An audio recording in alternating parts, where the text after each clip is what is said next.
Sharia law is sweeping parts of this country. We need mass deportations. We do need to have a national discussion about Islam. The media is completely corrupted by government money. Think of how the mainstream media portray Tommy Robinson, for example. Your point of view is so insane.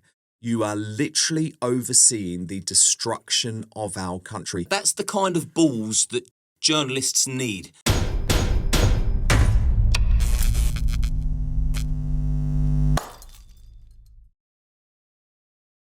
I want to say a quick thank you to our sponsors, Gold Seal.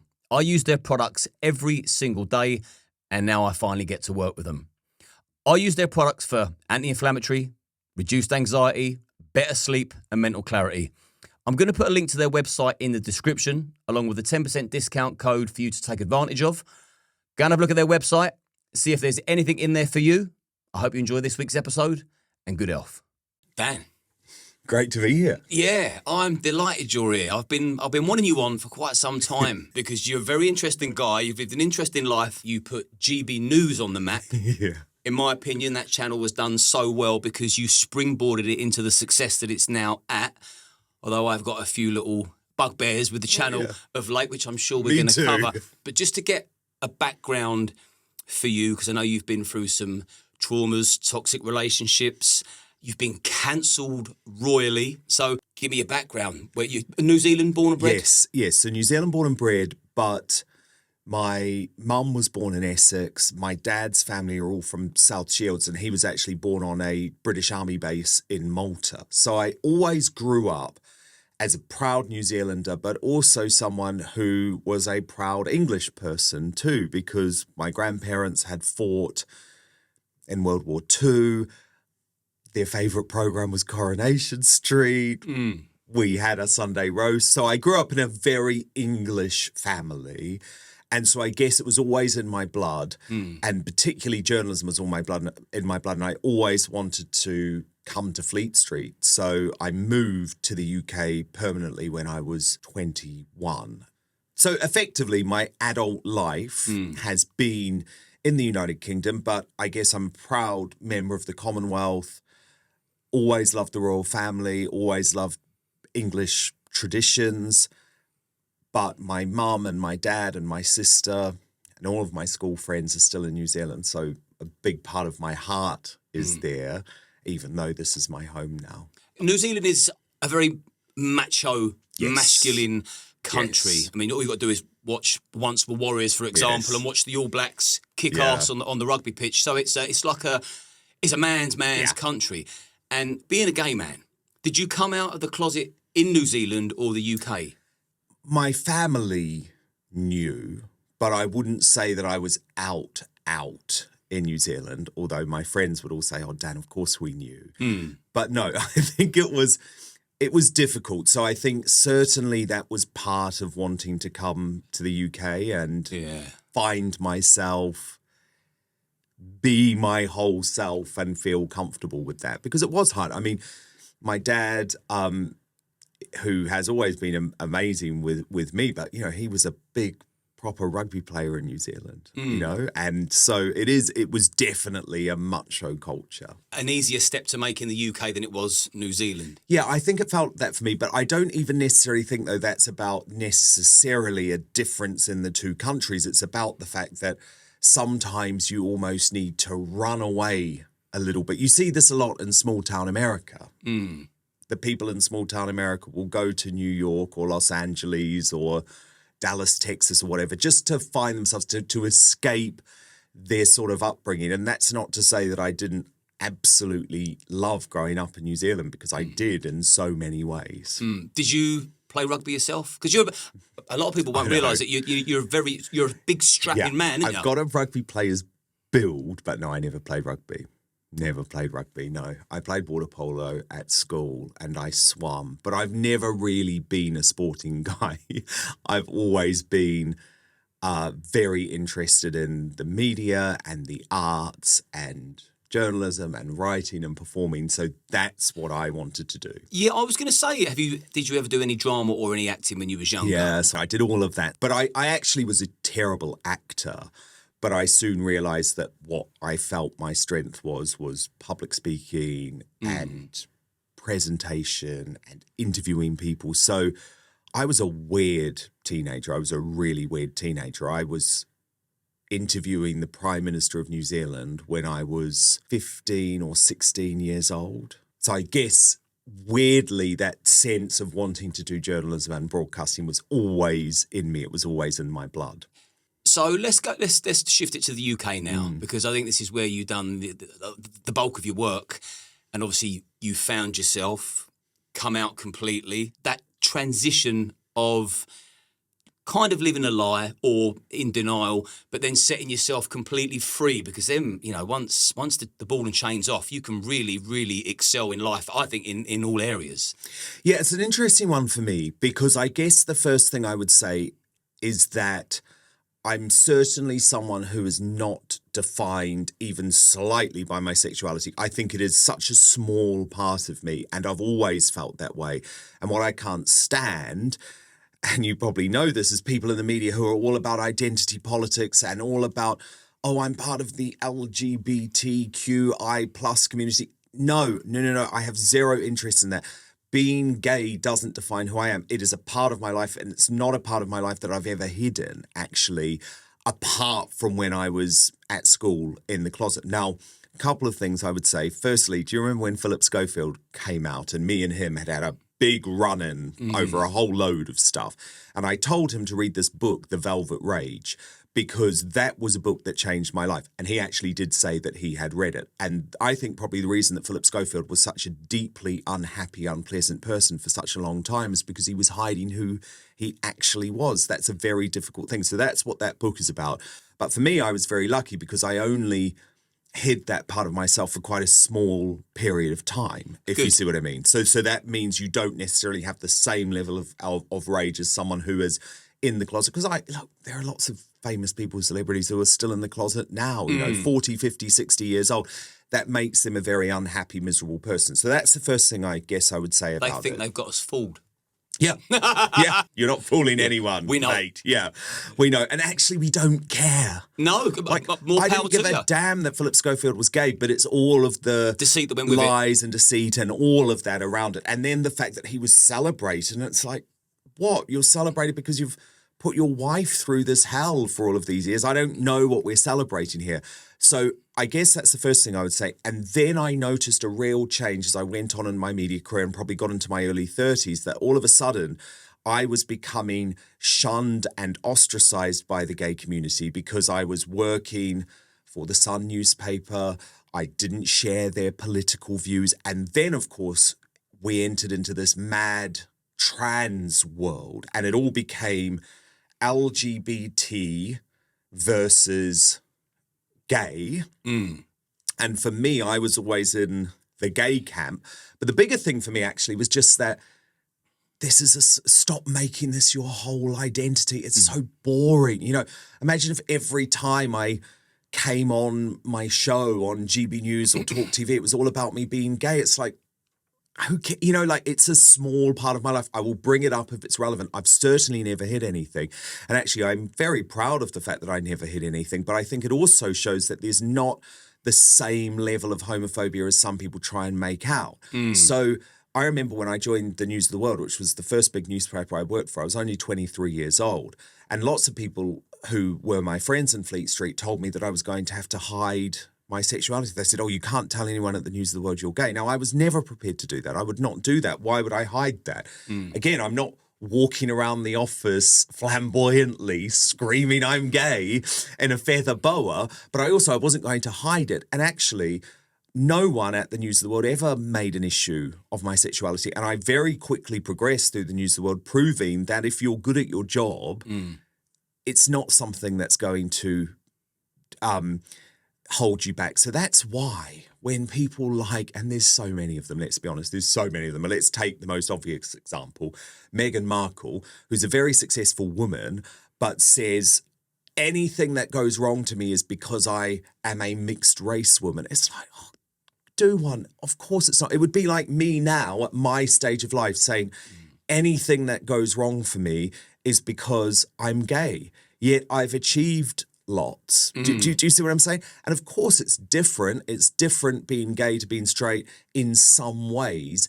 But I would say the big thing is that I never let it become my identity. And as a result, I would say it never really held me back in my career. What is the whole Meghan Markle kind of beef that you have with her? Because you're in Prince Harry's book, aren't you? Yes, I am. That's quite something. Yes, he describes me as the sad little man. That's my nickname for him in his book. The beef came from the fact that I was the executive editor of The Sun when she was in the royal family, and no one was prepared to write the truth of what was really going on.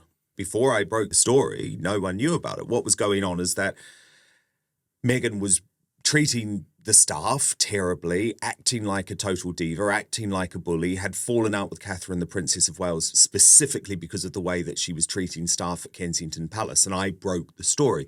And then as the years went on, more and more people gave me more and more stories about Prince Harry and Meghan.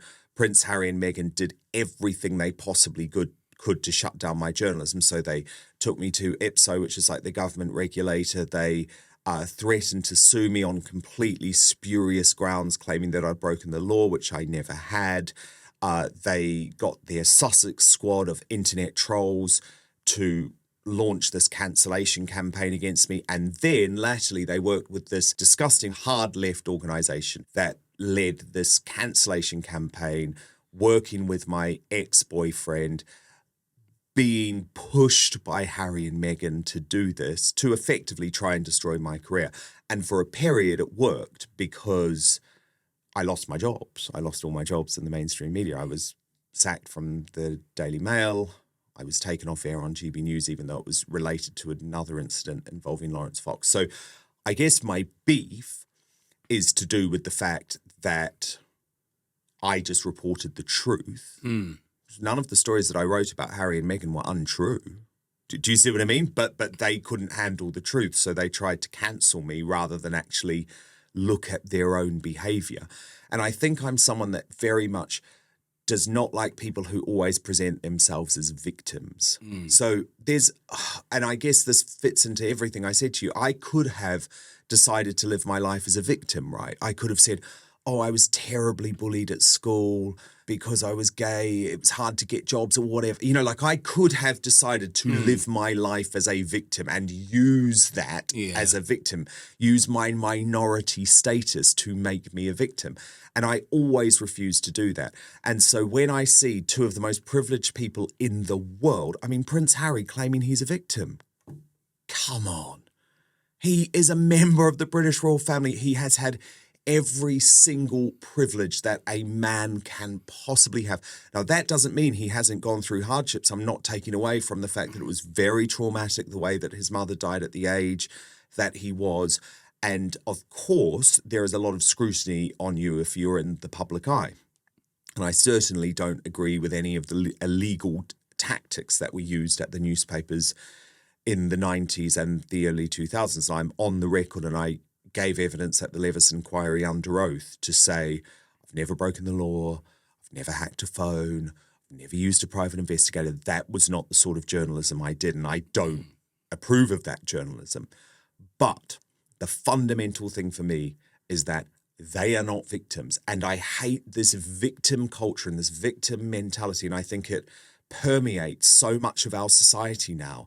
And I think of what my grandparents went through in World War II. Perspective. Absolutely. And never, ever, ever did I hear any of my grandparents talk as victims, ever.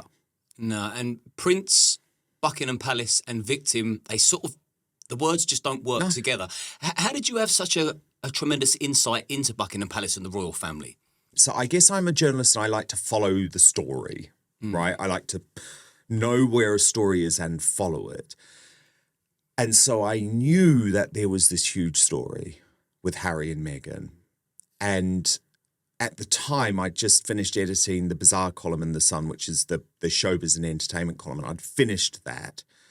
And so I saw this big story developing within the royal family. Which was? Which was Meghan's entrance into the royal family and the fact that things were not working out as they had planned. And I heard people talking about it and I knew what was going on.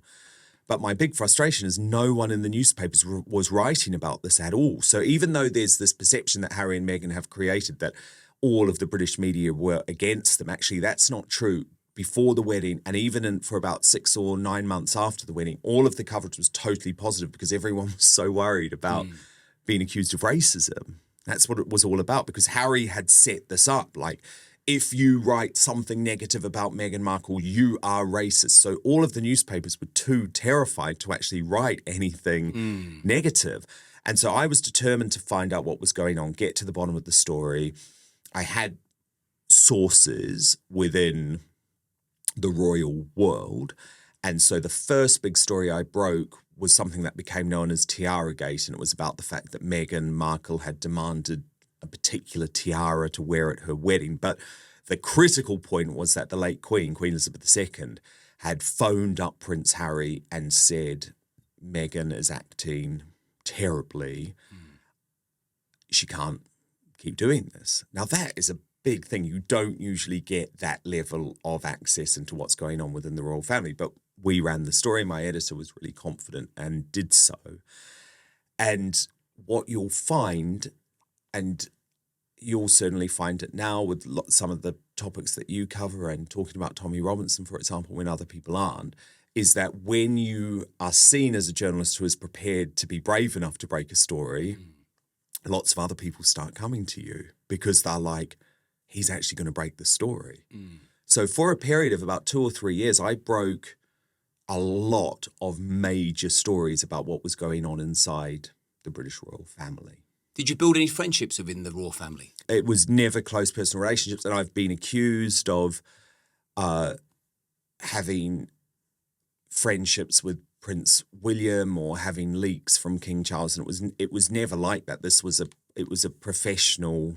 But you're fond of William and Catherine, I get the impression. I mean, I'm fond of them as a citizen. Yeah. I'm fond of them as a citizen. I think they do good things. But again, I have broken stories about William and Catherine. No one's safe from Dan. Well, no, because the thing is, I think if you're a member of the royal family, there is a degree of scrutiny that comes with that. You've got to own it, innit? Yeah. Yeah, totally. But yes, as a person, I am very fond of William and Catherine. I think they have proven that you can make a real difference as a modern royal, but do it with dignity, do it with class, do it with respect, do it without selling out your own family members. I mean, I am a family person. I guess that's the most important thing to me. My family are everything to me, and my partner, but he is my family. Do you see what I mean? And his family, we are one family. And they are everything to me, and always have been. And would you say you was a royalist? Absolutely. Yeah. So the idea of selling out my own family for money, which is what Harry has done in the most despicable way, while trying to bring down the monarchy, that is just revolting. Not that this show's about my opinion, but it is disappointing. Yeah, it's cretinous behaviour. I mean, he's tried to present his brother, the future king, as some type of bully. Now, Prince William is a lot of things. I'm sure there are times that he would have been mad at Harry, but that's because Harry was acting appallingly. And brothers fight. But these are brothers. Come on. And what has happened to the royal family? I mean, there's a few little. I don't know which road to take first, but you got Prince Andrew, you got the car crash interview, you've got Rupert Murdoch has just paid out. Is it $1 billion? He's paid over $1 billion in total. Harry has received between 10 and 20 million pounds. Okay, and that was a phone hacking scandal, which you're bound to know all about. Yes. Well, it was phone hacking. It was also the use of private investigators at The Sun, which is why he's received this payout. And it was all up until 2011. Now, I actually didn't start at The Sun until 2013. But I was due to give evidence this week in court against Prince Harry. Prince Harry had seen the witness list. He had seen the witness statements. And he panicked. He bottled it. He didn't want to face people like me in court who were going to bring a few home truths. Because what I was very clearly going to tell the court and Prince Harry's lawyer, David Sherborne, was that all of my reporting on Prince Harry and Meghan Markle was completely legal, completely within the public interest. I never hacked a phone, never used a private investigator. But the reason that so many people were coming to me with all of these stories about Prince Harry and Meghan was because their behavior was so appalling. Their bullying was so appalling. Their diva demands was so appalling. Their lies were so appalling. So Harry, again, the perpetual victim, wants to effectively shut down the free press in the UK. He wants to stop people like me or people like Piers Morgan from criticising him. That's what it comes down to. He doesn't believe that there should be critical coverage of him. So he's trying to manipulate his own portrayal. 100%. You said 100%. David Sherborne. So that's Prince Harry's barrister. Yes. I don't know how much you know about Brian Harvey's story. So Brian Harvey shares the same barrister as Prince Harry. And I speak to Brian Harvey. I know a lot of people think that he's nuts. But I've seen paper trails, hard evidence, irrefutable proof that Brian Harvey's phone was tapped as well as hacked. There was a criminal offence that was committed. That's been covered up and squashed, and he's had all kinds of pressure from different angles. And I have seen with my own eyes. And when the time's right, I believe Brian will come on because he knows that I'm trustworthy, because that's pretty much all I'll say about Well, that. I remember once when I was working for The Sun, Brian Harvey actually turned up in the reception of News UK, I think demanding to see Rebecca Brooks, who was the chief executive of the time, and to present all of the claims. Now, I should clarify, I do not for 1 second doubt that Brian Harvey would have had his phone hacked and his phone tapped. The point that I'm making is that all I can talk about is what happened when I was there. And I joined the News of the World after the royal editor Clive Goodman had been jailed for phone hacking.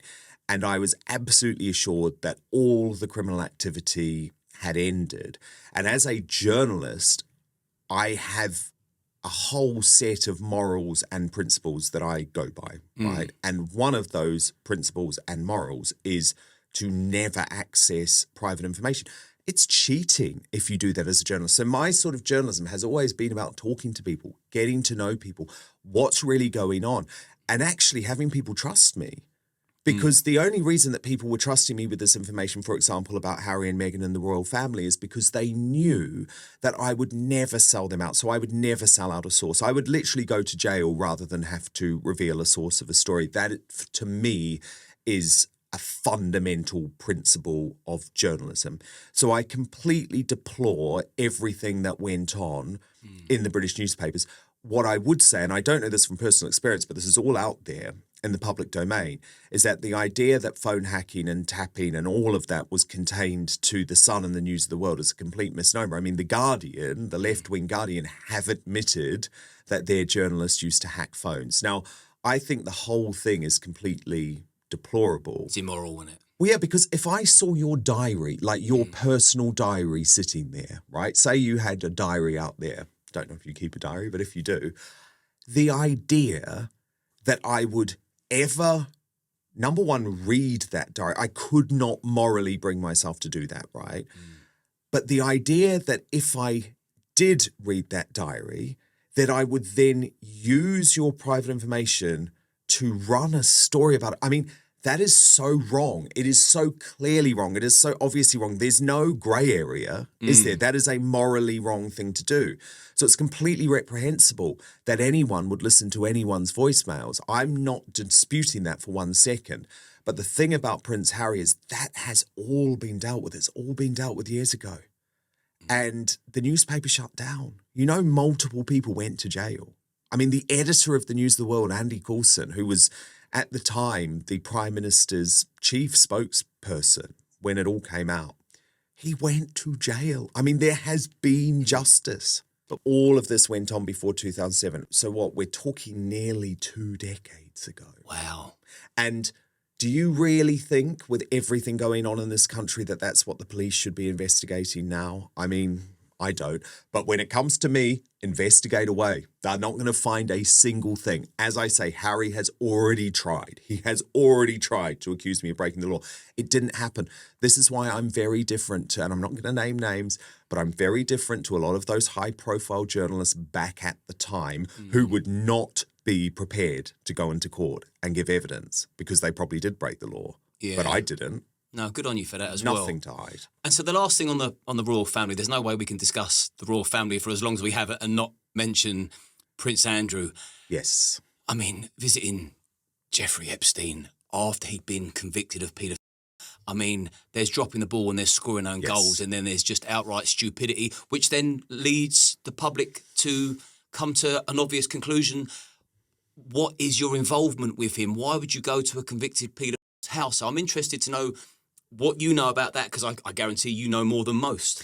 Well, that I do agree with, but I have a different view on the Prince Andrew thing, and I have formed this view over a considerable period of time, having got to know a lot of people who are close to Prince Andrew and hearing much more insight into the story than what you'll ever receive in the mainstream media. And some people will be disgusted what I'm about to say, and I will be clear that I am not condoning the fact that Prince Andrew and Ghislaine Maxwell had this relationship with Jeffrey Epstein, but they have 100% been turned into the fall guys for Jeffrey Epstein. Do you not think for a second that it is astonishing that only 2 Brits have seen justice over Jeffrey Epstein? So Bill Gates was on Lolita Island all the time. Bill Clinton was on Lolita Island all the time. All of the big figures in the American media, including the journalists like Katie Couric, were at the same dinner with Jeffrey Epstein as Prince Andrew. Now, I say all of that is wrong, but the fact that the only 2 people who have, well, Prince Andrew hasn't seen justice done. I guess he hasn't faced any criminal allegations, but he certainly lost his career. He lost his role in the royal family, didn't he? As a result of this, Ghislaine Maxwell will probably never leave prison. So you're telling me that the only 2 people who have effectively faced justice, either criminally or in terms of cancellation, in regards to Jeffrey Epstein, just happen to be 2 Brits? Well, how convenient is that? What about Bill Gates? What about Bill Clinton? What about all of the other rich and famous celebrities that were on Lolita Island all the time but happened to be American? So when you really start looking into this story, what you realize is, yes, Prince Andrew was stupid. He is far from a perfect man, but he was absolutely the perfect way for the American authorities to cover up what really happened with Jeffrey Epstein. And of course, so conveniently, Jeffrey Epstein is found dead in his cell. And of course, so conveniently, there was no CCTV footage. And so conveniently, the prison officers had just been shopping on Amazon that day and had done no checks on him in solitary confinement. How convenient is all of that? Have you got an insight into that flight list? Only from the sense that speaking to people who are close to Prince Andrew, they definitely feel like the fact that his involvement has been hyped up to cover up Bigger a lot players. of bigger players. But I mean, it's an indisputable fact that Bill Gates and Bill Clinton spent far, far, far more time on that plane than Prince Andrew ever did. So I'm not excusing Prince Andrew. I should be clear with that. He made some absolute PR F-ups. And the interview with Emily Maitlis was completely car crashed. I'm not denying any of that. But he is the fall guy here. And Lady Victoria Harvey, who's a friend of mine who has done a lot of work on this, is to this day utterly convinced that the photo with Ghislaine Maxwell and Prince Andrew and Virginia Giuffre is not a legitimate photograph. She has done a huge amount of research into that, and there is more on this story to come. Now, the problem is that the mainstream media, and we know now the mainstream media is corrupted, so this is why people who just think instantly, oh, Prince Andrew is guilty because the mainstream media say he's guilty, should maybe just take a step back. Especially, for example, if you're a supporter, which I know a lot of people watching will be, of Tommy Robinson. So think of how the mainstream media portray Tommy Robinson, for example. So just have a bit of a thought before you instantly decide Prince Andrew must be guilty, despite the fact that there's been no police investigation. He's never faced any charges. There is more to the story than meets the eye. There is more that's going to come out about Giuffre and the accusers of Andrew, who had a lot to benefit from. And you know what's about to come out? I know some of it, yes, and some of it is contained in a legal process that is still being worked through. So you've got to be careful. Yeah, I have to be careful, but I know for a fact that Lady Victoria Harvey is very ready and willing to speak about these discoveries as soon as the legal process has been gone through. And I know there are people close to Prince Andrew who are very hopeful that some of these revelations will clear his name. And it's about the motivations of the accusers. And note, I call them accusers. I don't call them victims, because they are accusers, and they are accusers who had a serious amount to gain. And just the one other thing that I would say about the Prince Andrew situation is, remember, he was forced into settling with Virginia Giuffre. And he was forced into it because he loved his mother, right? And she was dying. So Queen Elizabeth II is dying. He knows she's dying. She's suffering from terrible cancer. Everyone wants her to get to her platinum jubilee. Harry and Meghan have caused her all of this stress. And so a decision is made by Prince Andrew. I've got to settle this case, because everyone in the royal family is telling me, if you don't settle this case, you're going to destroy your mother's platinum jubilee. She's dying. Don't put this stress on her. Don't put her through a trial. So that's why he settled. And rather than being given any credit for making that decision to settle, he has become the absolute bad guy. Now, all of that said, I hold no flame for Prince Andrew. He was quite a nasty man. He treated people pretty badly. Of course, he should never have gone to visit Jeffrey Epstein. However, there's just a lot more to the story than how the mainstream media would want the story to be portrayed. So before we get to the GB News cancellation, if you can, without me steering it or trying to put any words into your mouth, because I've got my own thoughts and views on the mainstream media. I don't trust them one little bit. But it'd just be great to hear from someone that's actually worked sort of deep within that arena. Like, how would you describe the mainstream media? What's their agendas? Do they collaborate with each other? Because it seems like when one story comes out, it comes out on every platform. And it's like, if they want to attack somebody or something, like if you're on the receiving end, you are done for. Yeah, absolutely. I mean, yes, there is definitely a lot of coded cooperation that goes on. At the same time, they are also rivals, so they fight for exclusives, but far less now compared to what they used to, because they know that they are dying and they are desperate to protect themselves. So you see in a situation, for example, with Russell Brand, who, again, I think has been very, very unfairly targeted and cancelled by the mainstream media. Again, not that he was a perfect guy. He's admitted this himself. He was a Lothario who took advantage of his situation, but never in an illegal manner whatsoever. And so what happened with Russell Brand is the entire media and political establishment, led by Channel 4 and the Times newspaper, big establishment left-wing broadcasters and newspapers, but also backed by the police and politicians, and and he had no chance. He had no chance. That was a cancellation campaign. Now, the reason I use that example is because I think it really shows how there is collaboration between the media organisations. Because as Russell Brand says, why are they going for me now? I mean, this was all happening in front of your eyes 10, 20 years ago. It was all celebrated. I mean, at The Sun, which now treats Russell Brand as if he's a pariah, he won the Bizarre Columns Shagger of the Year multiple times. Everyone knew that he was a big shagger and slept with lots of women. So yes, the media does collaborate, and there's lots of examples we can talk about. In terms of my personal experience with it, I became, I guess, disillusioned after Brexit, that was my moment, I guess, if you want to use the word radicalisation, that was my moment when I realised that the mainstream media were certainly not on the side of the people, but not at The Sun, where I was working at the time, because you might remember The Sun was one of the newspapers that was absolutely for Brexit. We were campaigning for Brexit.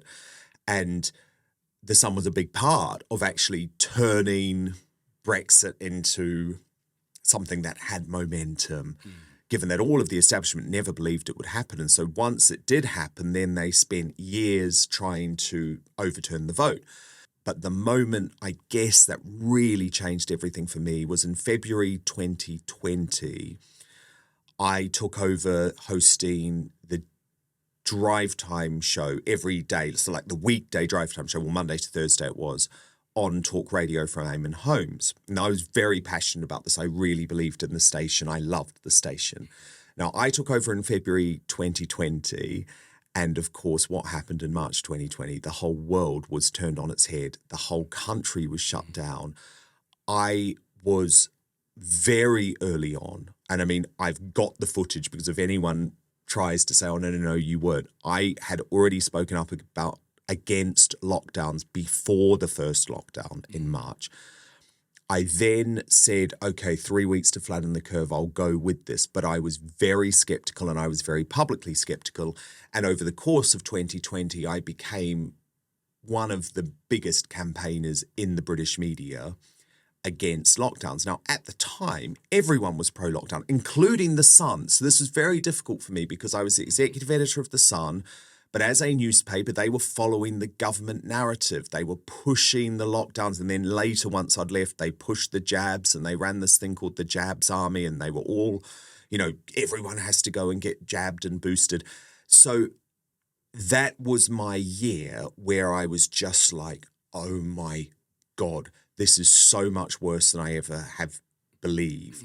The media is completely corrupted by government money, completely sucked in by government propaganda. I couldn't believe it. I just couldn't believe. So all of these journalists in the past who I had maybe respected, I lost all respect. Andrew Neil at GB News, and so I knew something had to change. That was when I then joined GB News and the Mail Online, and I was the first presenter announced to join GB News. So GB News was just outside of Andrew Neil, who was the chairman.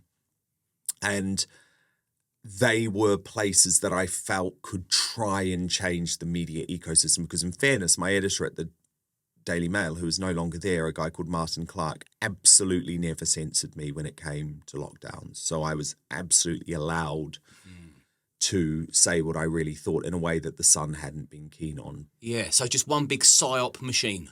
Mm-hmm. And was there outside forces pressurising you whilst you were very vocal about lockdown? Oh, yeah.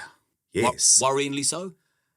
I mean, never to the extent where I wasn't going to speak out, but certainly I knew that if, for example, I had left the country, which I wanted to do because I was put on gardening leave, right? So I had 3 months where I wasn't working at all.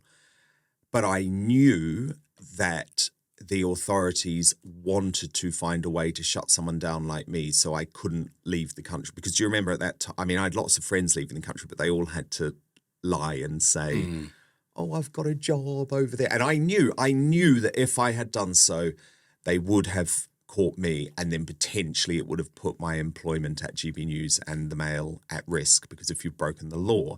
So, God, I never followed the lockdown rules behind the city, like I was going to my friends' houses and that type of thing. But I had to be careful, because I knew that there was this big attempt to try and prove lockdown skeptics were breaking the law so that they could shut you down. Yeah, there was no one stopping me from seeing my mum. No.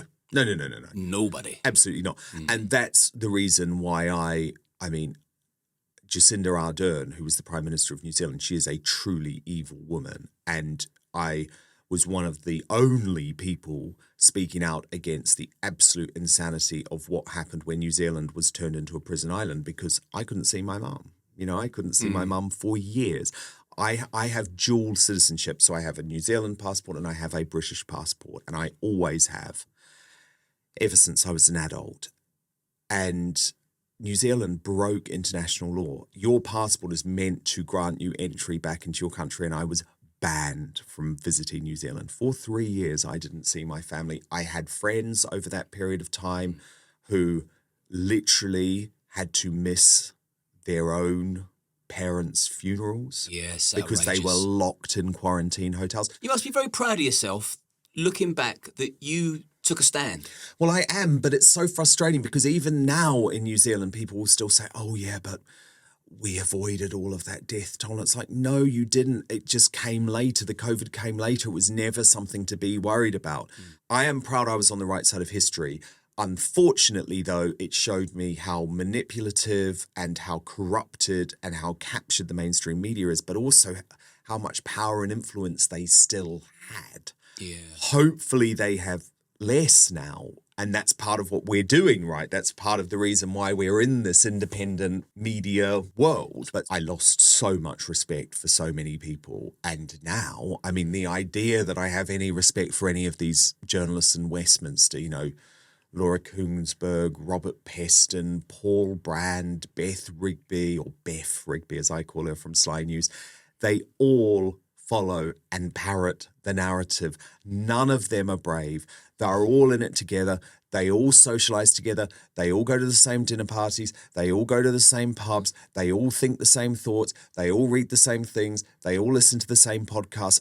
I mean, it's dangerous. Yeah, one big echo chamber. COVID proved that because they were making decisions that were going to destroy the economy for years. Destroying the economy actually causes far, far more many deaths from poverty. And look at where we are now. Oh, it's And we are here now because of that. It's very depressing where we are now, and we'll come to that. So going back to GB News, of late I've lost a little bit of faith in GB News. I want to put it out there that I want my faith to be restored because I really supported that channel and I really thought it was for the people. So can we talk about your journey, experience, cancellation with GB News, and because I think it's all entwined with a witch hunt as well. Yeah, I mean, it was a crazy few years, firstly, because when GB News launched, it was incredibly controversial, but then it actually became a big joke. You might remember the mainstream media, rather than be scared of it to begin with, they thought the thing that they could do was mock it, belittle it. And there was quite a lot to mock and belittle at the beginning. There were lots of technical issues, all of that sort of thing. But actually, the people supported it because we were saying things that the rest of the mainstream media were not saying. Now, Andrew Neil, who's a weak, gutless establishment guy, and I was so disappointed by him. He had been a journalist I respected, but I was so wrong. I mean, this is a guy who only wants to fly in private jets and hang out with prime ministers. And so he quit GB News after 2 weeks. 2 weeks. And he left people like me. So one of the main reasons I'd gone to GB News is because, you know, I'm a commercially savvy guy and my show was always going to be at 9 p.m. at night and his show was at 8 p.m. at night. And TV, and certainly traditional TV, I mean, it's all changing now, which is great, but TV is all about your lead-in. So if you get a strong lead-in, then you're going to be able to have a good base of ratings to start your show. So Andrew Neil packs off and leaves after 2 weeks. The show that replaces him, because it has no identity, it's called The Andrew Neil Show without Andrew Neil. It was getting like 5,000 viewers. I mean, also, you know, that New GB News was sometimes rating 0. So I would have to come on at 9 o'clock at night. And I knew I had to make a noise. I had to build loyalty. I had to get amazing guests. I had to, you know, I was so determined to make that channel a success. And I knew the way that I could make the channel a success was by making my 9 o'clock show unmissable TV. So I put everything into it. And I think this was probably my disappointment when GB News totally threw me under the bus because I had put everything into that channel succeeding against all odds, you know, because I knew how important it was for the British media landscape to have a challenger to the BBC, to Sly News, to Channel 4 News, to Woke ITV, all of that. And God, I loved it. It was so difficult. It was the biggest challenge of my career, but I loved it. And by the time I left GB News, I had the #1 show on the channel. We would outrate the BBC and Sly News every night. We had built a really loyal audience. I had been a big part of building up the GB News YouTube audience as well and bringing in American viewers. And, you know, I had, people didn't want to really come on GB News at the start. But for example, I secured Megyn Kelly. So she would come on my show every single week. Now, look, she's the biggest independent broadcaster in America now, or one of them, certainly the biggest female, and a huge inspiration to me. And she really supported what GB News was. You know, to begin with, she wasn't being paid a thing. She just did it because she wanted to support me, wanted to support the channel. And she's never appeared again after the day I left, you see. And it wasn't just Megyn. There were lots of great people who I was bringing into this world, a mix of new voices. We spoke off camera about Adam Brooks, who I know has been here. I was introducing new voices, but also giving a voice to people who I respected from the mainstream, but who had been shut out. So people like Rod Liddell and Lady Colin Campbell and, a whole range of people. And I was very proud of that show because also we had lots of people on at the time because it was the whole COVID thing. So, I had Robert Malone on the show, Robert F. Kennedy Jr., people who were being truly cancelled at that time. And I was very proud of it, very happy with what we'd done. But the problem is that GB News became a threat. And as soon as it became a threat, that was when people launched this witch hunt to cancel me because I had the biggest show on the channel at the time. And the biggest voice. I think so, yeah. I mean, obviously Nigel Farage was on the channel. Yes, sorry, of course, Nigel Farage. And I should say, by the way, I was the first person to put Nigel Farage on GB News. He appeared on my show the launch night of GB News. He then appeared on my show every single week afterwards. We were close colleagues. I was very, very supportive of him when he was tossing up whether to join GB News because he had lots of doubts because at the time they were asking him to join full time. This was to do his show Monday to Thursday at 7 p.m. He had lots of doubts because the whole channel was in crisis at that point. And he's like, should I really be joining this? He was only hosting a show on Sunday mornings, but he was like surrounded by 2 other MPs because they were like, we don't want to give Farage a proper show. This was at the launch. And I was like, no. This is really important. We can make a success of this. And then they put an amazing guy called Mark Stein into the 8 o'clock slot. He was very big on grooming gangs, or Pakistani rape gangs, as I call them, and very anti the COVID jab. And so we formed, within a couple of years, this very strong lineup of Farage at 7, Mark Stein at 8, me at 9, and we were flying. But not only were we flying, we were challenging narratives. And so that's when the off-communists came for us and they cancelled Mark Stein first. Then there was the witch hunt against me. Then the incident happened where Lawrence Fox said he wouldn't shag someone on air. And all of a sudden people decided that was the biggest story in the country and that was the reason. So they finally had their reason to cancel me. And the witch hunt happened at around the same time as Russell Brand. And there's this terrible, horrendous human being who really deserves to fall called Caroline Dinenage, she's a Conservative MP, but she's no Conservative. I mean, she's not a Conservative person at all. And she runs the government's Media Select Committee. And she had actually written a letter to the chief executive of GB News just a week before I was cancelled, effectively saying that I should be cancelled, that I should be taken off air. This is a select committee chair. How dare they? What on earth is that about? And they were also asking for Bev Turner to be taken off air. She's a friend of mine who hosts the morning show on GB News, and she had publicly supported Russell Brand. So the pressure was, I saw it happening around me. GB News was giving in to the establishment pressure. They were terrified. They were terrified about Ofcom sanctions. They were terrified about being taken off air. And Ofcom ended up fining them a six-figure sum. Because of yours and Lauren Fox? Oh, something else. Something else. But they did find that the Lawrence Fox thing was in breach of the Ofcom code. So they found against GB News. And the most ludicrous thing is, and again, you can imagine I'm so bored of the whole thing, but what you have to do if you're on an Ofcom regulated broadcaster is the official rule is that you have to provide balance. So just say we were hosting this segment on GB News. We'd talk for 5 minutes or whatever, and I'd say Ofcom's terrible.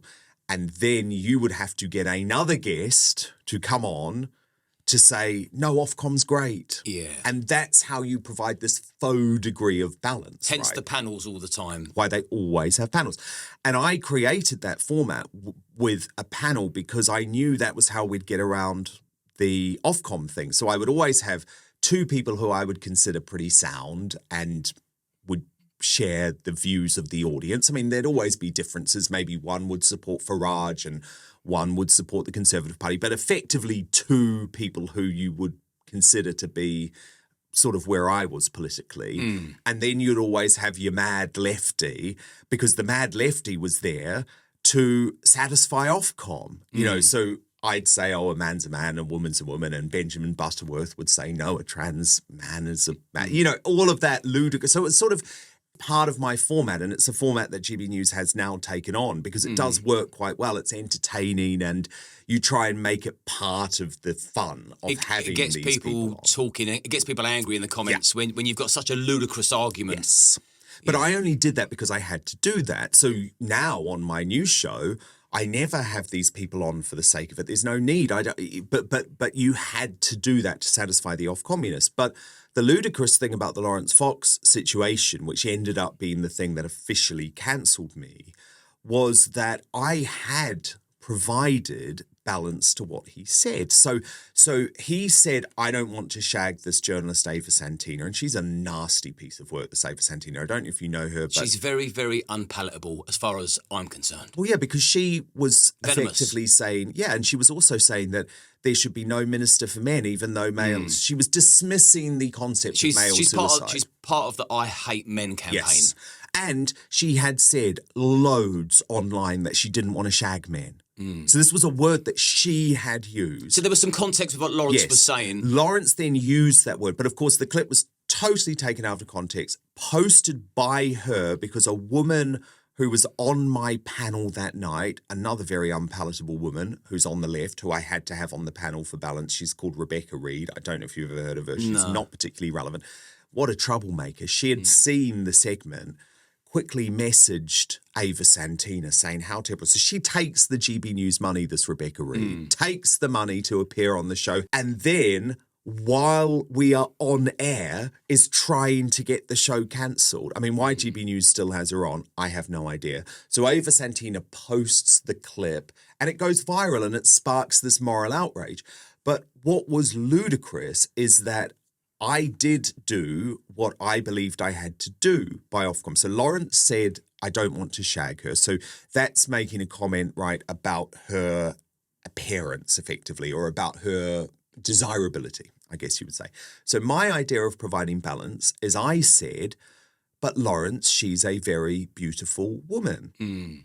Which she is. I mean, she is unquestionably a very beautiful woman. Horrible views, but very beautiful woman. So I thought that provided balance. Now, the hilarious thing is when the off-communists came back with their findings, right, which is that we had broken the broadcasting code and this was terrible and I was terrible and I should be cancelled. And remember, Gordon Brown, the ex-Prime Minister, said I should never be able to broadcast again. Oh, really? Because of something Lawrence Fox said. Yes.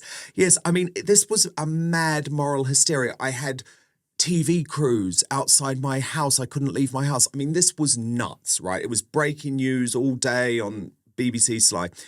They knew this was the moment of cancellation for me. And so they did that thing that you were talking about earlier where the mainstream media comes down with a ton of bricks.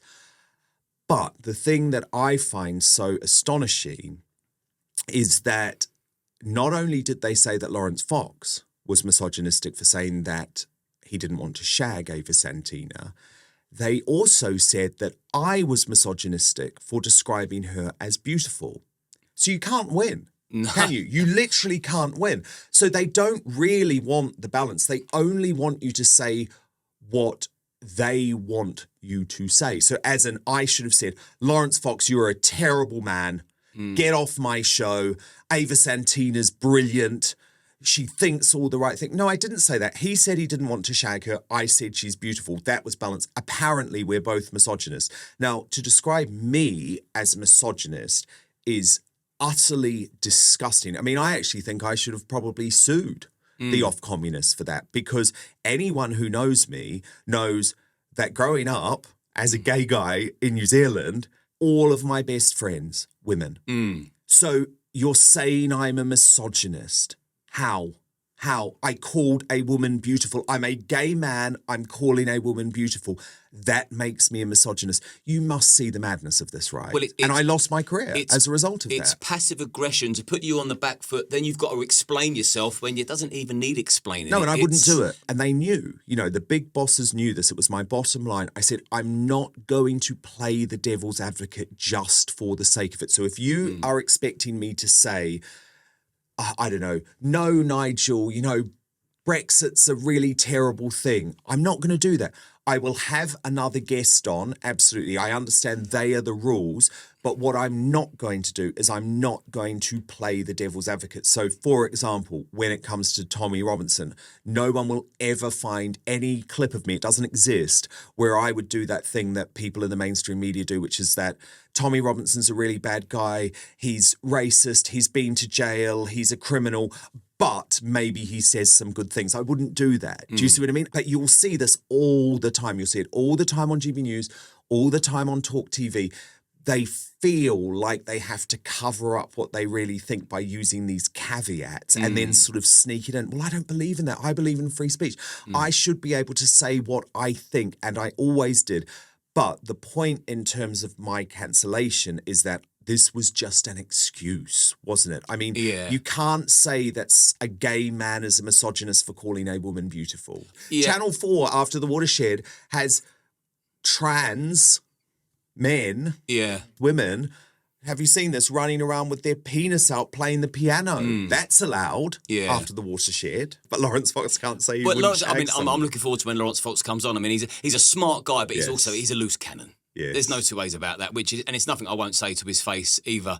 I heard a great phrase earlier describing Lawrence Fox as a champagne anarchist, and I liked that a lot. I wonder what Lawrence will think about that. You'll have to ask him, because he is. I'll ask him when I see him. He's the ultimate champagne anarchist. He causes anarchy for others and then runs away. Yeah. Well, he made the comment about that he wouldn't shag that lady, and I just thought he's obviously had a couple of glasses of wine. Yeah. Loose lips sink ships, and I could see the ship sinking. But I also saw you wasn't expecting him to say that. No. So you weren't outraged by it, but you didn't see that people were coming. saying I was laughing at it and sort of egging him on. You probably didn't know how to deal with it because you weren't expecting it. It was just a bit more of a shock. But again, I'm also not going to sit here now 3 years later and say I was horrified by that. I don't do the moral outrage thing. It's like, fuck that. Megyn Kelly, she was the next guest that night. Now, she is a strong, powerful woman. I have so much respect for her. She sat through that whole segment because, you always line your guests up a little bit earlier. So she would sit and listen. And that would have been the balance. Well, we didn't even need it because she didn't think he'd said anything wrong. Right. Do you see what I'm saying? So afterwards, because she quit GB News and she spoke out in support of us, and I did my first interview with her, and Lawrence and Calvin have been on her show. But the point is, this is a strong woman. If she thought Lawrence had said something wrong, she would have said it. Do you see what I'm saying? But she didn't think there was any need to say anything. She knew it was hysteria. It's ridiculous. All of the Americans knew that. I mean, Dan Bongino, who is the #1 host on Rumble, incredible guy. Another cancelled guy, isn't he? Cancelled guy, although he sort of cancelled himself. He was cancelled, though, by YouTube, ludicrously, but that's a whole other story. But I spoke to him at the time because he was really encouraging me to go independent. My confidence had been dashed. And he said to me, Dan, fuck GB News. They folded quicker than a cheap suit. And it's true. So GB News lost a lot of respect from big people in America over that. And just quickly, before we're going to come back to GB News and Tommy Robinson, because you've said a few things there that you're not shying away from anything or anyone. No. And you even said you're prepared to go to jail for the truth earlier. I mean, I don't want to. No. Having visited Tommy in jail, I don't want to. But the fact but you said I would. Yeah, and I can only respect that. Yeah. That's the kind of balls that journalists need, because it's almost like British journalists have lost their balls. They're all scared to lose their jobs, so the truth doesn't really matter. It's like, well, what's the point of your existence? We need more people like you. Well, there is no point of their existence anymore. Just to clear up the witch hunt, yes, because it's important to know, because I've looked into this. So I know there was allegations made, smear campaign, a toxic ex-boyfriend. We can touch base on that if you like. But also the fact that these allegations didn't get as far as the CPS. There was no mileage in it and there was no truth in it. So just for the benefit of the audience, people that think, oh, I heard something a little bit dodgy about Dan, this is a good opportunity to just set that record clear in your own words. Absolutely. And the first thing I would say, by the way, Liam, is when people claim, and I hear this a lot in the media, when people say, why would someone make something up? You know, when there's smoke, there must be fire. Trust me, I have had a false allegation made against me by a human being who I had never met, who had gone to jail for extorting tens of thousands of pounds against gay men, but the police still investigated. Now, I'm not even going to name him because he's a sicko. This guy's sick. Yeah, Do you know what I mean? Don't give him the credit. He wants all the attention. He wants the attention. That's what this was about. But I'm sorry, when people say false allegations are not made, Cliff Richard's accuser had never met him. I had two accusers. One I had never met. The other was a bitter and twisted, toxic ex-boyfriend who I thank God had got out of my life 10 years earlier, but was never able to stand my success and was absolutely riven by jealousy and had spent years concocting a false story with no evidence, by the way. But what is so terrible about what happens when you go through trial by social media now is that... Oh, you're guilty first. Yeah, and the police buy into this because what happens is the police say, oh, God, we've got to look into this. And especially if you're high profile. Yes, only if you're high profile. If I wasn't high profile, they would have laughed this out. I mean, there was nothing. It was completely untrue. But so they say, oh, we're going to look into this. I can't remember the wording they use. But what that allows everyone to then say is the police are investigating. So then it looks as if, well, if the police are investigating, there must be something here. It must be serious. No, there's nothing. The police raided Cliff Richard's house. Do you remember that? They tipped off the BBC. The BBC had their helicopters above the house. He'd never met the guy. People still think Cliff Richard's a wrong'un. Some people do. He had never met the guy. Just let that sink in for 1 second. Same thing with Paul Gambaccini. I'm actually now part of an organisation called FAIR, and I support this. And FAIR stands for Falsely Accused Individuals for Reform. And all we are asking for, and this is a very small thing, all we are asking for is that people should not be named until they are charged with a crime. And think of the difference that would make, because what is happening is that the media and the judicial process is being weaponized. And so with me, even though GB News claimed to be standing by me, I mean, the Mail dropped me like a hot stone immediately, claimed to be standing by me, what this did is it weakened my whole position there, because they're thinking, oh God, is this gonna lead somewhere? And it's like, no, I'm telling them no. This is who it is. This is who it is. Here's the evidence. It doesn't exist. What were the allegations? So one of the allegations was of sexual assault and the other allegation was involving catfishing. And both were, and again, I'm not going to go into those. I mean, people can find them online if they want, but they were lies. Do you see what I mean? They were lies. It didn't happen. It was literally made up. And as I say, one of the men I'd never met. And this was engineered from an ex-boyfriend? Yeah, but working with a hard left journalistic outfit. I don't think people really fully appreciate how easily done this is to demonise somebody. Because I remember when Tommy put out Panodrama, where he basically exposed Yes, Panorama's I remember, lies and deceit and set up, and John Sweeney was trying to persuade somebody to sexualise Tommy's behaviour, try and make him a Jimmy Savile. And luckily, Tommy had covert cameras that proved him wrong. Then they shut him down. So I know how easy it is when the establishment want to come for you, they will do. And that's the easiest thing to throw at somebody. So I had payouts from the Daily Mirror, from The Guardian. But the thing that I think is so bad, and by the way, I still haven't made a decision about this, and I can still do it, is that there is an argument, and I have summoned my legal team who are very, very desperate for me to do this, to actually sue the police, because the police should never have put that information out there. You know, they put the information out there the day after the thing had happened with Lawrence Fox. So they were joining an active witch hunt about something that was a total lie. And what's happened to the people that made these false accusations? And that's the other issue I have. At this point, nothing. And I, again, am in communication with both police forces because they have committed an actual crime. I said earlier, I don't like to present myself as a victim, and I don't. But in this case, I am an actual victim. These people should be in jail for that. Carl Beach, who is the paedophile fantasist who sucked in James O'Brien and a whole load of other people in the mainstream media, is in jail. James O'Brien. Well, I know. And exactly, he was prepared to believe a paedophile fantasist. And James O'Brien was constantly posting out all of the stuff about me. I've had no apology from him. Likewise from Emily Maitlis.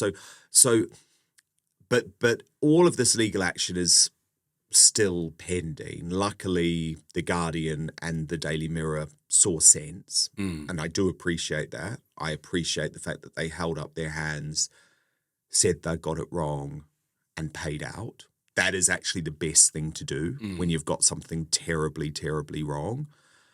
But the police have some responsibility here too, and that isn't over. I have 5 years to from the time that it happened to make my decision about what I'm going to do. But obviously, all of my focus has been about getting my life back on track. Yeah. So how long did the witch hunt last for, and how did it affect your mental health? Oh, like terribly. So it started in July 2023, and I was cleared by the police in February 2024. So that's 6 months. And a lot happens in 6 months. A lot of people run away from you, don't want anything to do with you because they're just scared or worried or whatever. I didn't earn a single penny for 6 months. So obviously that, from a practical point of view, because my legal fees were massive. So it really did impact me. But again, I'm not someone that tends to dwell on that. I mean, it did. I'm not lying. It really did. I mean, it impacted me hugely psychologically. However, my big thing was, okay, there is a huge opportunity here, though. And that's why I was speaking to people like Megyn Kelly, Dan Bongino, Dave Rubin, people who had been cancelled themselves. I mean, I don't know if you remember with Megyn, but she was falsely accused of racism and totally lost lost her job, lost her contract, lost her show. I mean, it was ludicrous. But I'm looking at it thinking, okay, she is now one of the biggest broadcasters in America. She's doing it all herself. And she advised me on a lot of things and how to do it. So I guess, even though, don't get me wrong, it was horrible, it was so hard, but because I knew I was completely innocent of all of this, I was very much focused on, okay, how do I actually now create my own show? So I was like, okay, I've got to do this. I have to do this. So I was just very focused on launching what then became Dan Wootton Outspoken. But I think it was incredibly difficult. And probably the thing that was most difficult for me was connected to GB News, actually, because out of all of the places that I'd worked, it just felt different because I was there at the start, you know, and we'd become like this. You was really invested in it. Yeah, and I thought we were like a little family. That is always, I used to say it on air. I was like, this is a family. And then to quickly realize, absolutely, it's not a family at all, because I would never run away from one of my family members, ever. I would never go and trash them.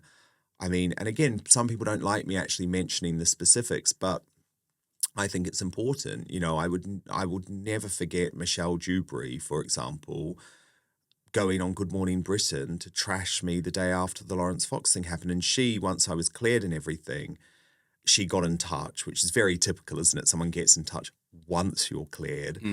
And I just said, Michelle, I'll never forget you doing that to me.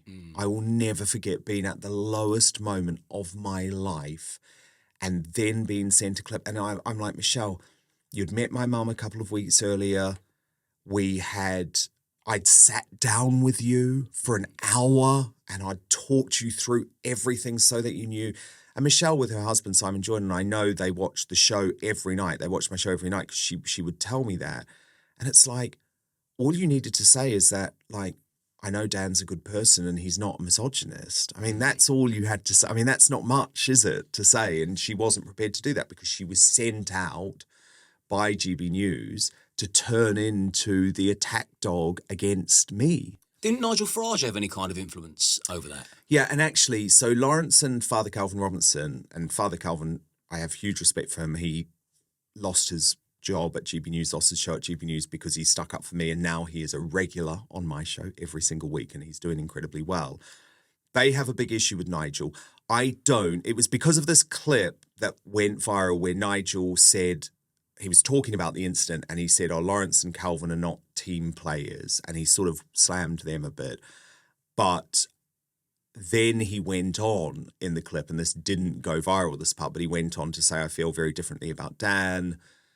Dan was a big part of this channel for me, and I'm very worried for him. And in fairness to him, Nigel was in touch with me throughout the time in a way that other presenters weren't. Now, obviously, do I think he maybe could have done a bit more? Maybe, but he was far, far more supportive of me. I mean, God, most of the presenters there were literally just trying to get my job, you know, from them. Like, they were desperately wanting me not to come back. I mean, I had lots of stories of people who were like talking about presenters like Patrick Christie's and Mark Dolan, who were actually going in to lobby the bosses, saying, we're going to be furious if you take Dan Wootton back. And it's just because they wanted my job, you see. So that hit me hard because I thought that channel would have more loyalty to me because of what I'd done for them in the early days. Because people like Mark Dolan and Patrick Christie's, I'd got them their jobs at GB News, you know. So anyway, but I'm very over that now, and I don't want to sound like I have any sort of sour grapes. I'm just telling you the truth about what happened. Who are the real ones in GB News? Who are the ones that you can sort of rely on? That's much better, actually. Be positive. Who are the good vods No, of there GB are News? some really great ones, and you're so right, and I should talk about them. So Bev Turner, she's an absolutely amazing woman. She hosts the morning news show, incredibly supportive of me, always was.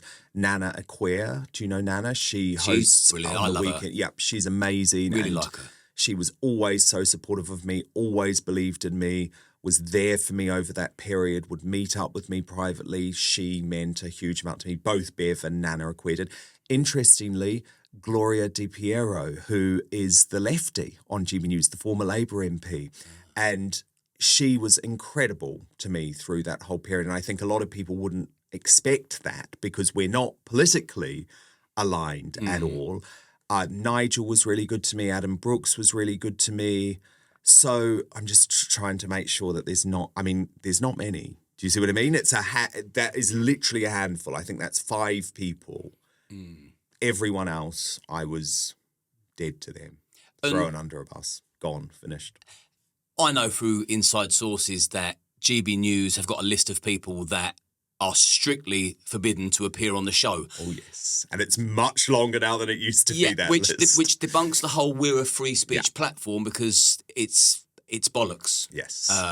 There's a big banned list. Can we discuss this banned list and why they would be banned if it's a channel for even balance and debate and interesting controversial characters? Because the public do want to hear from people that are taboo. Yeah, big time. Now, I mean, this is something I think that very much changed after my departure because there was a real fear at that point. And all of the presenters, remember, then realised, okay, you can lose your job because of something that a guest says on your show. Do you see what I mean? So that changes the dynamic too. But certainly there were people who we just all knew we were not allowed to have on the channel right from the start. So that's certainly probably the two most high-profile people on that list were Katie Hopkins and Tommy Robinson. But I guess what I'd say from my point of view is that I would never follow, and probably one of the reasons why I went is I would never follow any of those sorts of rules. So that's why I would have people like Robert Malone, R.F. Kennedy Jr. on. And in fairness, I never actually personally asked to have Katie or Tommy on. It just wasn't, they weren't guests who I had requested, but I know that Lawrence and Calvin had, and they were turned down. But as I say, I would happily have spoken about them, and no one will ever find a clip of me ever slagging them off. It just doesn't. Well, Tommy, Katie and I have a different history, actually, but I have a huge amount of respect for her. But Katie and I have had a couple of public rows and that sort of thing. But I very much respect her and believe that her cancellation. I didn't know that. Oh, yeah. Well, so Katie and I were both columnists at The Sun. This is years ago, so before my political awakening. And I was very anti her sort of like, you're fat and you're horrible thing. Yeah. So we had some rows over that. But I would interview Katie. We knew each other, you know, we were colleagues. And I really liked her and was hugely impressed by her. I think she felt when I was at GB News that I'd probably been captured, I guess. She was certainly quite critical of me when I was at GB News. But since, she has been in touch and very supportive of me. So I hope she maybe knows that. Let bygones be bygones. Yeah. I mean, I talk about her on my show all the time now. I think she's a force. I believe she means what she says now, but there was a time, and Katie Hopkins is going to come on. I wasn't convinced she meant what she said years ago. I thought she sometimes she realised that controversy is currency, yeah, and that's a very good way to get someone's attention. Yeah, but she was certainly ahead of her time on a lot of issues. And you know, and I'm very, very supportive of her. But Katie, I heard from later once I'd launched my show. But with Tommy, because I'd never met Tommy at all. And are you in support of Tommy? Yes, and I was obviously aware of Tommy Robinson, but he was not massively in my orbit until he personally approached me after what happened to me on GB News. And obviously that meant a lot to me because it was at a time when everyone else was running away, or most people were running away. And I thought, how amazing, he's running towards the trouble here because he's been in this sort of trouble so many times before. He's very comfortable in the fight. Yeah, and this was the first time that there was any type of personal connection between us where he was actually saying that he was going to be there for me over what I was going through. And so that meant a lot to me, just on a personal level. And that was how we started our communication, if you see what I mean. So we'd followed each other, but I think he had been booted off Twitter for a period, hadn't he? Quite a long period. Well, he got completely and utterly cancelled. And so would Katie. Yes, Tommy got completely and utterly cancelled across the board overnight. Every single platform, banks, PayPal, social media, Twitter at the time. The very day after, he premiered Panodrama outside BBC headquarters. So there's two sort of things now. I wanted to ask you just how powerful the BBC are, but also with your recent support for Tommy, the fact that you had first-hand experience that the media can lie, manipulate and twist to demonise you, did it make you think, Well, yeah, of course. And the thing is, you then look back at your own career and you're like, oh my goodness, should I have been doing big pieces on Katie and Tommy when they were debanked? And of course the answer to that is yes, because why is it acceptable for the mainstream media to go absolutely crazy over Nigel Farage being debanked, but to totally ignore Tommy Robinson and Katie Hopkins being debanked. So absolutely, I definitely looked at myself as well and thought, okay, you're independent now. There's no excuse. There's no editor. So you're going to have to go there. But what I would say is that I guess with me, maybe it was just naivety rather than anything else. So you're in the mainstream media, you sort of follow a set agenda. Do you see what I mean? Like if something is leading the news, then it becomes part of what you talk about. And also, when you hear something on repeat so many times, a lot of people call it machine gunning. If you're machine gunned with information that's of the same tone time and time again, subconsciously you kind of forget what's right and wrong. It's indoctrination. Totally. So I can fully understand. I mean, Tommy's a personal friend of mine. I know him personally. Yeah. So when I read lies about him and I hear people and I watch people on X put their point of view and their opinions across, it's frustrating because I know, and now you do, I believe, which we're going to touch base on in a minute, but I know he's very kind. He has rehomed more families than he announces because he doesn't want to do it for the clout. He has really supported victims of grooming gangs, one of the very first to shine the light on it. And he needs far more recognition for that. And I'm put my cock on the block. Tommy Robinson is a good man. Yeah.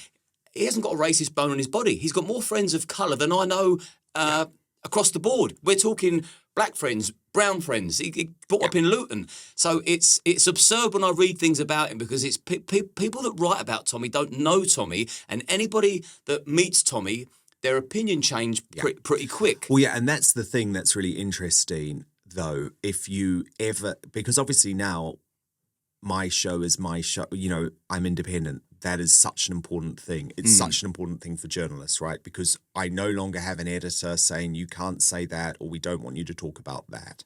Even though I would like to think I was one of the best in the mainstream media in terms of pushing back against that, right? We were still operating within a system. So I don't have that now. But even now, there are still people who approach people like myself and Alex Phillips, who I have a lot of respect for, a former colleague at GB News. We helped launch GB News together, and I think she was also treated utterly appallingly, but I know you did a very good interview with her. And she, on my show, actually was very honest about the Tommy Robinson thing, and that clip went viral because she was in tears, you know, and that was a big risk for her. Remember, this is someone who still wants to enter politics. I don't want to enter politics. You know, she wants to enter politics. That was a big risk for her. We still get people now in the mainstream media warning us off. Dan, Alex, you're crazy. What on earth are you doing speaking about Katie Hopkins? What on earth are you doing speaking about Tommy Robinson? Because they are so indoctrinated. Yeah. Now that you've actually met him, so you've been to visit him in prison, Wood Hill. I'm assuming that you've not been to many jails. No. Yeah. It was my first time. It was my first time. And, I mean, it's obviously a shame that I hadn't got to see Tommy before he went to prison, but he was obviously in Spain. And I was launching my show. So, and he brought a whole load of good journalists over. I mean, Lewis Brackpool was over there, I think the same time as you, wasn't he? Yes. Can I just say, for the record as well, people that are watching this that are anti-Tommy, now, when Tommy was spending all that time in Spain, so the media was portraying that he's jet-setting around the world in the sun, having the Daily Mail was the worst. Having a whale of a time. I was his closest friend that was out there more than anybody else. And why I was out there so frequently is because he was not in a good place. This is documented, so I'm not talking out of school. I'm not revealing any private chats we've had because he said this during an interview with me. And I just want to put that out there. Tommy wasn't relaxing in the sun, having a good time. He was out there sort of dealing with his mental health, with the pressure, with the stress that the establishment were putting on him, and he was biding his time. And knowing what was to come. Yeah, because he felt compelled that he needed to air the truth, the documentary, and like you said, he was also prepared to go to jail for it, and he has. So do not think he was out there sunbathing, having a great time. He was not in a good place at all. Indeed. And my motivation on all of this, and I've said this to Tommy, is that as an independent journalist, I think he deserves to be part of the conversation as much as what Nigel Farage does. So I am not a fanboy or a supporter of anyone. I am an independent journalist. You're your own man, which is great. So I'm not a member of a political party. I don't support any politician blindly. And I'm honest about what I think. So, for example, because journalists never tell you this. So at the last election, I voted for Reform UK. I'm very, very honest about that. I said in June, I think Nigel Farage will be the next Prime Minister of the UK. That was the day he announced that he was running in Clacton, because I know about the anger and the frustration there is out there with the Uni Party. But I've also been very honest about the fact that I previously supported Boris Johnson over Brexit, and I was a big supporter of Liz Truss, and I think that she was totally taken down by the establishment, which is a whole other conversation in a very different way to Tommy. Because hers was all about the economy and globalist institutions, which is another big way that we are controlled, and that even the Prime Minister of the UK cannot avoid cancellation. It's quite an astonishing thing when you think about it, isn't it? Well, let's hope that happens soon. Yeah, but my point is that Tommy should be covered as a political and cultural figure, just like I cover Nigel Farage or Elon Musk or Kemi Badenoch. And the thing that makes me absolutely sick are these journalists who will only talk about him in a very negative context if he's jailed, or with a whole load of caveats. And that is completely wrong. So, yes, I did get to know him, but in a similar way that I've got to know Nigel Farage, I would say. Do you see what I mean? Like, yes, I know, nowhere near as much as you, of course, because I've only just met him. At face value, how did you find Tommy as a person? Really, really lovely.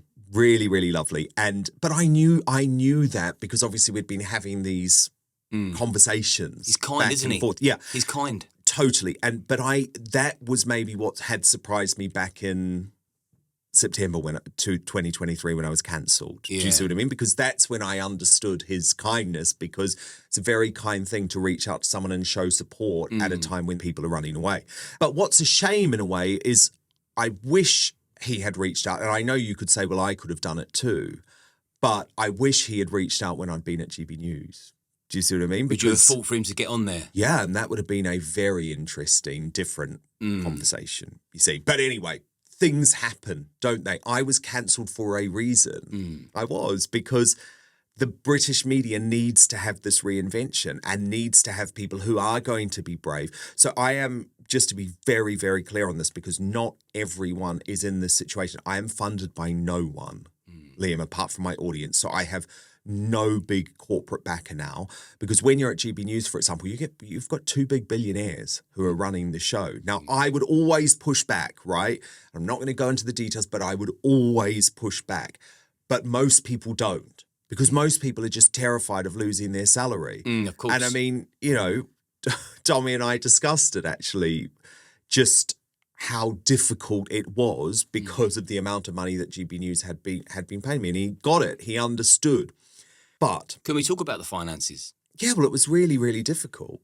How much was GB News paying you? A lot. Go on. A lot. No, I'm not going to say, but a lot of money. And you still prepared to push back? Yes. And I always was. And genuinely, anyone at GB News knows that. I threatened to quit numerous times. Seriously. I'm not someone who would just do what I was told by the management. That was not my shtick. It never has been. So I'm probably actually much better independently. Here's a question then to take it away from you. How much do you think, and this is just a guesstimate, but from what you know of GB News, how much do you think Patrick Christie will be getting paid a year? A couple of £100,000 probably. It's a lot of money for a young kid like that.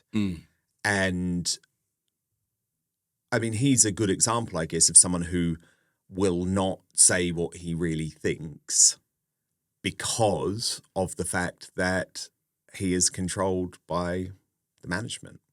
I believe that Patrick Christie, and I know he's very popular and I enjoy watching him, but I believe he believes in Tommy, but I know that he's said otherwise previously. And if he's got 200 grand dangled over his head, that will make sense to why he's doing it. That's what separates the men from the boys. Yes, well, I've got a little bit of insight into this actually, because he was on my talk radio show. I think it was certainly a talk radio show, And as I say, you'll never see a clip of me doing this because it doesn't exist. But he was attacking Tommy for being racist. Now, I think he claims now to feel bad about that. And so I know for a fact that he went to meet Tommy, and I think they went for dinner and had a private conversation. But he then went back to the GB News management, told them that he'd been for dinner with Tommy Robinson, and they freaked out. And he, like a little boy, basically sent a voice note to Tommy in tears saying, oh, I can't ever talk about you. And it's just like, grow up. That is embarrassing. I'm sorry. And he is one of those people now who, because he's finally been given permission after the Elon Musk thing, that they're now allowed to say It's Tommy. all changed now. Elon's back to you. Yeah, exactly. So you're allowed to say the words Tommy Robinson on GB News, although it's still not allowed to be the focus of a segment, I'm told. So you're allowed to say the words. But he's one of these people who does those caveats. I cannot bear that. Oh, I know he's not a great guy, or I know he's a criminal, but, and I can't stand that. So look, some people will give Patrick credit and say, okay, good that he met with Tommy. I don't. I think it's totally gutless, totally weak. There is no way that if I'd been at GB News and that I'd met with Tommy Robinson, that I wouldn't have told my audience about it. You've got to be honest with your audience about what you really think and really feel. Now, I disagree with you on Patrick. I think it's a total strategic decision. He has never been a supporter of Tommy. He always used to deride Tommy as racist. Now, I know he's trying to say, because I saw him reply to that clip saying, well, I've learned a lot, etc., etc. Personally, I think it's just a plain strategic move. You think he's now jumping on the bandwagon? Absolutely, because, oh, what? So you're so brave because you've said that after Elon Musk has said that Tommy Robinson is a political prisoner. Yeah. So that is my personal view. But remember, I'm honest about my bias. My bias does come slightly from the fact that I know that Patrick Christie's is a slippery snake, because when he was asked if I should return to GB News, once I was completely cleared and all my investigations said absolutely not, I wanted to show. So I don't think that was a good thing to do for someone who, when Patrick, for example, so Patrick, and has been very open about this, had some very hard times in his life psychologically. And when he was at his lowest point, I was there for Patrick, and I basically got Patrick back on the radio. And I have messages from Patrick crediting with me for helping save his life at that time. I mean, he was in a very, very bad way. He's been very open about this. I didn't know that. But I just think when I was at my absolute lowest, not only did you not reach out to me, you actively went out to steal my job. I'm so, to me, that's not a good human being. That's not a good human being. And I know he's an addict. I know he's got lots of issues with alcohol and drugs and all of that. Who, Patrick Christie? Yeah, and he's been very open about that. He's spoken about that. I'm not... Oh, I had no idea. Yeah. So he's spoken about this in the Mail. He's done a big interview about it. I never would have guessed that either. By looking at him, he seems so clean cut. No, he's got a lot of issues like that. So again, I'm so conscious of that. I really, really am. I have addicts in my family. I know how difficult that is. But remember, I was always there for that guy. When he was on his knees, I was the one that got him those jobs. And so all I asked for in return is not to... throw you under the bus. Yeah, well, actually, more than that. He launched a campaign to take my job and then to make sure that I would not return to GB News, because I would have happily at the time, not gone back to that time slot if he had wanted that time slot. But look, all of that is in the past now. I mean, it would have been such a mistake for me to go back to GB News. It would have been the biggest mistake of my life and my career. Like, what I'm doing now is the most satisfying thing I've ever done in my career. Like, totally terrifying. You know what it's like. Setting up your own channel, doing it all yourself. But I am independent now. I am free. I am free to tell the truth. And my God, we have never needed it more. So, yeah, I go and visit Tommy in prison and I report on it the next day. Now, I know that's caused issues because other people are now being forced to sign gagging orders, and I'm sorry about that. But I felt I had a duty, given, let's just be honest, the information that Tommy gave me is so clearly in the public interest. I had to know for myself that Axel Rudakabana was practicing as a Muslim behind bars in Belmarsh. I mean, come on, that is so important. I would have been completely irresponsible not to talk about that and not to be honest about the fact that I needed to ask Tommy about that face to face, because I know Lewis Brackpool had done brilliant work on this, but that had all been on email. And the problem is you can't trust that email because it's been censored, the stuff that he's sending back. And so Lewis, who did come on my show to talk about it, he did say, I can't confirm 100%. And so I had to know. And it was Ezra who had initially set up Ezra Levent from Rebel News, who'd initially set up He's been here. He's amazing guy. Absolutely love him. Smart and kind again. Yeah, so smart, so kind, totally understands that Tommy Robinson is a political prisoner, but has put his money where his mouth is by supporting him.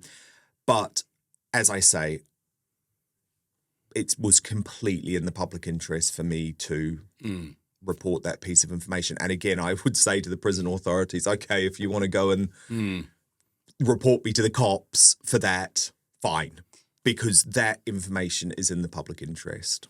I'll just chirp in on one thing. In regards to the whole GB News stuff, I don't want to dig people out individually, but what I will say as a viewer, as a spectator, as a truth seeker, the British public are not as silly as you think they are, but what we are all desperate for now, and I mean more desperate than we've ever been. I speak to thousands of people.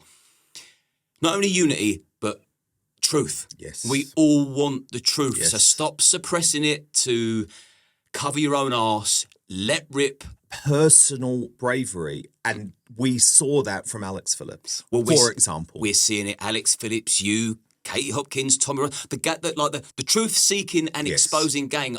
It's growing.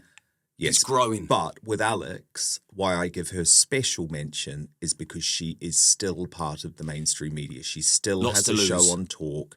She's still connected to Reform UK. She's still very close to Nigel Farage.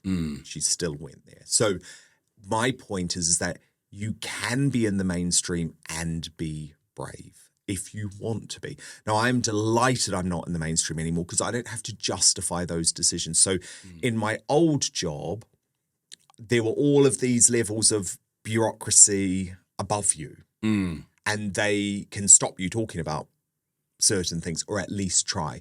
Now, as I say, I always push back against that, and I think it's probably the reason why I was cancelled. There's no way that we can have a conversation and not discuss Axel Rudakabana and those beautiful angels. That they need to be at the forefront of everybody's mind.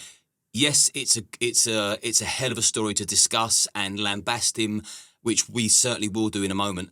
But we've got to take this just a little moment to remember those children first and foremost, and the parents and the injured and the scarred for life mentally. Brought me to absolute tears when I read it initially, and then when I've watched it back and looked at the transcripts. Horrendous, in my opinion, and I dare say you're going to give yours. What more evidence do you need to prove that he was a terrorist? And you had Peter Hitchens saying that Paddington Bear is just as much of a terrorist as Axel Rudakabana. Now, this is meant to be one of the leading minds of the country, but like, make that make sense.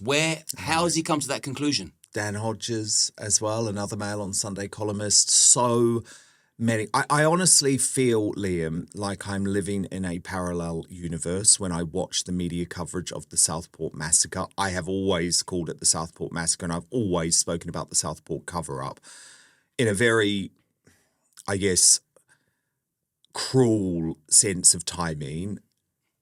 I had really only just launched my daily show because I launched on the 5th of July, the day after the general election. Of course, this happened just a couple of weeks after. So this story has been the first story that I have felt like I've been able to cover truly independently, if you understand what I mean. I've been able to go to the places that the mainstream media have just refused to go. They will not talk about the details of this trial. They will not talk about the details of Axel Rudakabana. They certainly will not talk about the fact that he is clearly an Islamist. I mean, I feel like I'm living in a parallel universe where you have BBC presenters, commentators, even the police saying, I mean, there's just no evidence. But yeah, okay, he did have an Al-Qaeda man in your house. I mean, it's like, what? I mean, lunacy, total lunacy. But again, that's why I felt it was incredibly important for me to confirm that reporting from Tommy, that it was well known in Belmarsh that he was absolutely in the prayer sessions and practicing. And Howard Cox came on my show and revealed information about him using the phrase Allahu Akbar. Well, that has not been asked of the police or did not come out in the trial. Well, there's parts of the trial that got blacked out. Well, so I know, but I also know. disagree with that. In what sense? Well, I've come under some criticism for this, but I don't believe... So we live in a censorship world at the moment, and I'm sorry, you cannot censor a trial. So the police, GB News, Sly News, they're all censoring the parts of the trial about, for example, the fact that he was attempting to behead these young victims. Now, I did speak about that because I believe that you have to hear about evil, you have to see evil to understand that evil exists. And to beat evil. Yeah. And I'm just like, no, we have to stop censoring the true horrors of what people like him did. And we have to stop kidding ourselves that this wasn't a hardened Islamist lone wolf terrorist. He so obviously was. And this is why I feel like I'm living in a parallel universe, but it's why I have hope in what we're doing and what the independent media is doing, because throughout this entire case, the MSM have been part of this cover-up. Because I'm sorry, there were lots of ways to talk about this and to talk about the trial and to talk about Rudakabana without being in contempt of court. I succeeded, but the mainstream media just decided, oh, no, we're just not going to talk about it at all. Then he pleads guilty on the day of Donald Trump's inauguration, so it receives hardly any coverage. Well, do not tell me that that was not planned. Completely despicable. Then finally the mainstream media picks it up the next day once the Trump stuff is happening and on the day of the sentencing, but just swallows the police and the CPS narrative that there's no evidence that he's a terrorist. And then they swallow the line from Judge Goose. Well, actually, if you listen to Judge Goose with a critical analysis like I did, I could read between the lines of what he was saying, which is that, yes, he clearly is a terrorist, but I can't say he's a terrorist because that's not what I'm dealing with. So the whole system is just in trouble. I mean, the fact that so many people are living in denial, they're putting even more people in immediate grave danger. Yeah. That's the problem. Well, like, for example, so they delayed talking about this for 6 months. It would have been longer if the trial had gone on for longer. Okay, so for 6 months, you've known that the Prevent program is not fit for purpose. What have you done about it? You've known the issue about the knives, which I think is obviously complete distraction. I mean, James O'Brien trying to blame Jeff Bezos, Elon Musk and Donald Trump for the Southport murder is ludicrous. But the point is, if you do think the big issue is knives, you've just waited for 6 months. So that's 6 more months where there's more lone wolf terrorists who are doing this type of thing. It's despicable. And Starmer lost the trust of the British public.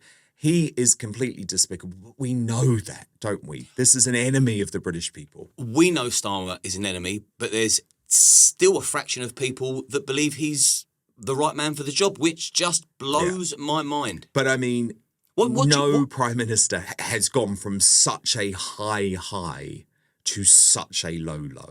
Like that. Yeah. Yeah, he is a vile individual and I despise him. And well, you know what? Liar. I don't like liars. And if you can be dishonest about one thing, you can be dishonest about everything, which Well, is proven to be. And when it comes to Ex Ruda Cubana, he's been completely dishonest because his claim is that saying anything about what he knew would have been in contempt of court. Absolute bullshit. The guy hadn't even been charged initially to begin with.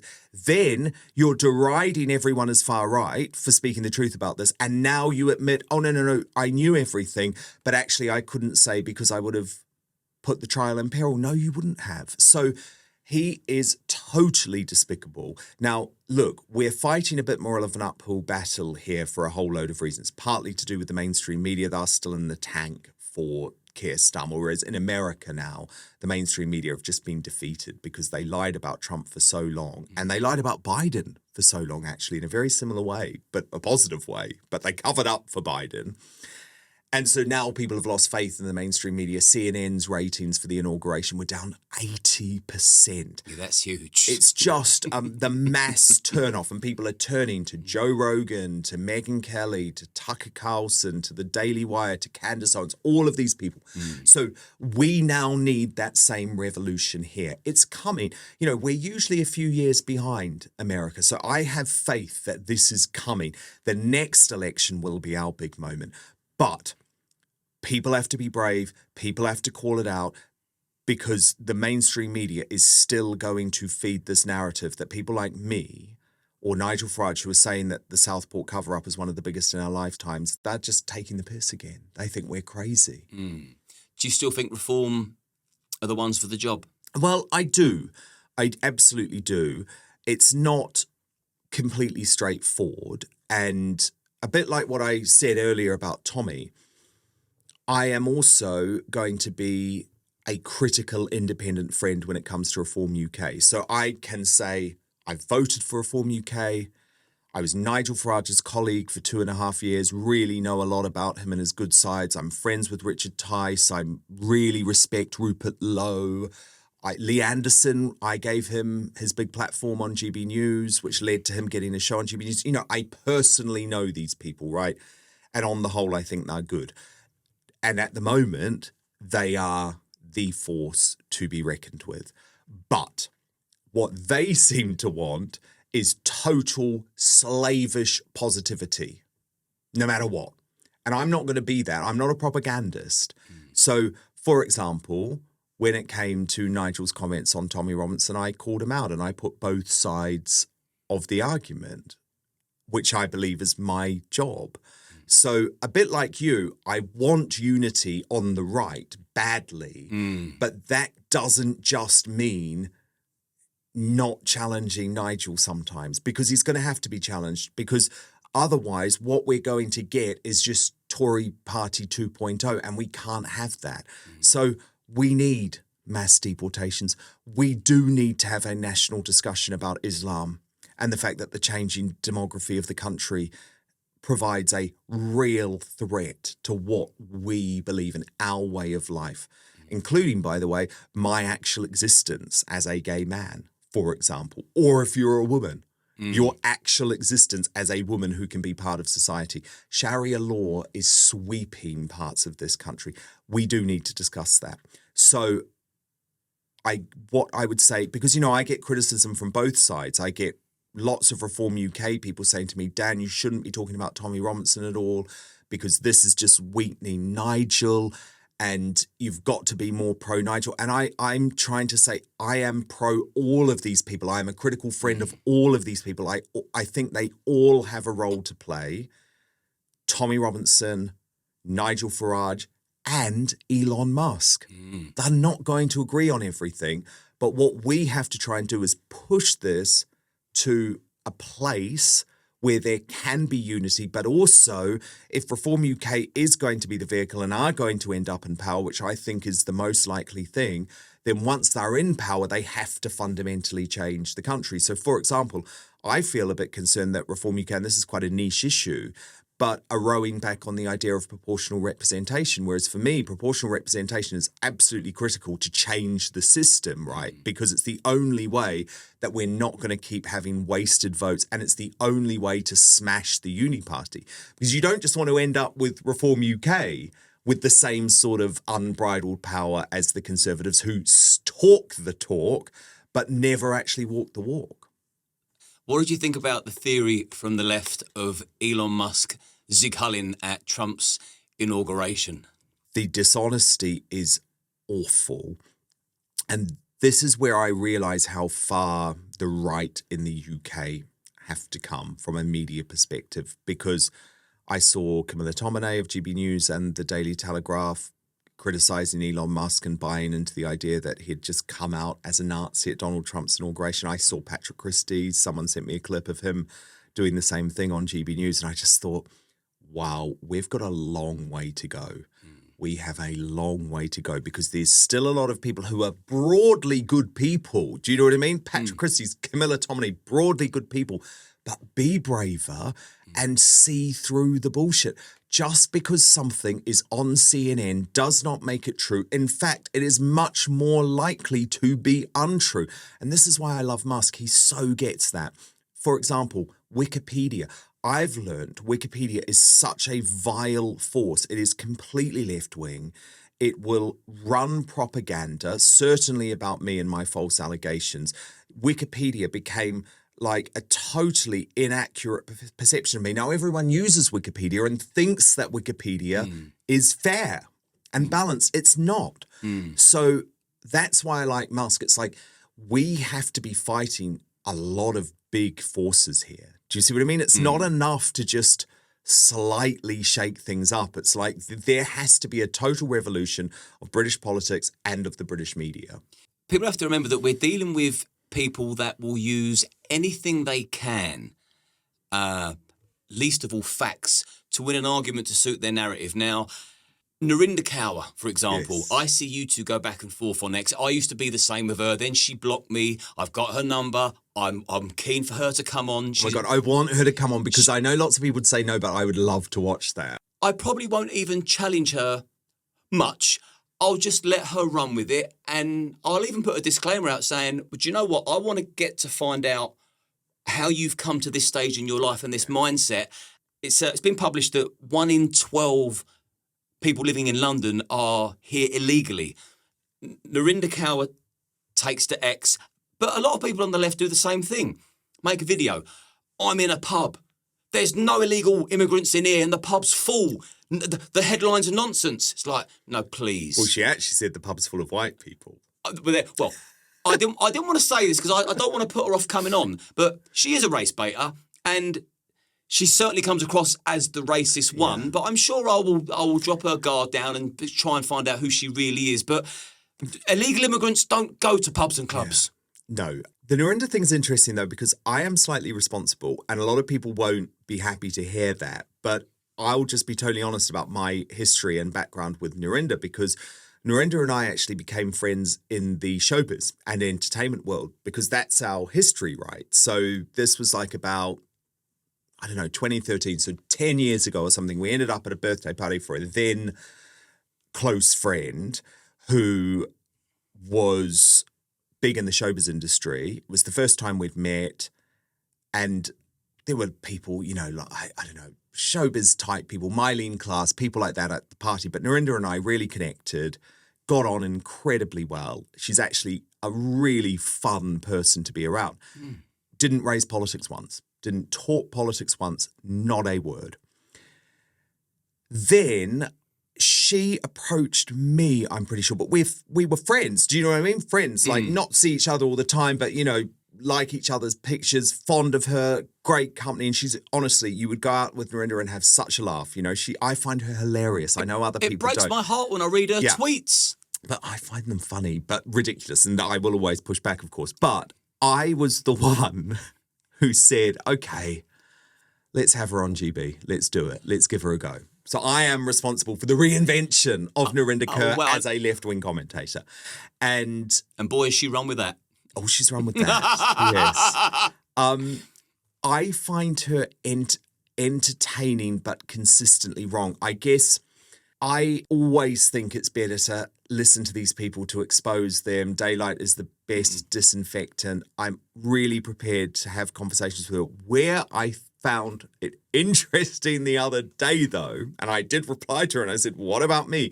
So she tweeted saying that she would no longer be friends with someone who voted for Reform UK. I saw that. Now, I found that fascinating because you're calling a hell of a lot of people racist who aren't racist, Narendra, because that's her point. If you vote for Reform UK, you are racist. Now, that is clearly an idiotic, offensive, ridiculous point of view. So I said to her immediately, well, what about me, Narendra? We're friends. Is our friendship over? I think I actually publicly asked her. And then she made a video clarifying what she had said. And she name-checked me within the video as sort of like, I'm friends with everyone because I'm even friends with Dan Wootton. But I don't know. I mean, can we still be friends? Because I voted for Reform UK. So according to her rules. So look, it's all a bit ludicrous. But I thought maybe she was getting paid for posting the crap she does. I see the slamming that Narendra gets, and I feel sorry for her, but then she'll post something else, and I think, you're asking for this. Yes. You're really getting on people's very last nerve because it's insensitive a lot of the time and inaccurate. I know, and I probably shouldn't laugh about it, but I guess because I know Narendra, I find her a bit of a comedy character almost. There's an entertainment aspect to it. I get that completely. And sometimes you have to laugh as well, don't you? Sometimes surely something is just so ridiculous you have to laugh. You know, Amy Nicole Turner, another lovely woman, she used to be on my GB News show, very lefty woman, and she's the one who, you know, says jails just shouldn't exist. There should be no jails in the world, full stop, if you're American. You've got to sort of laugh at that sometimes. You have to sometimes expose the ludicrousness of these arguments. At the same time... I fully agree, by the way. Yeah, and at the same time, I can be friends with anyone.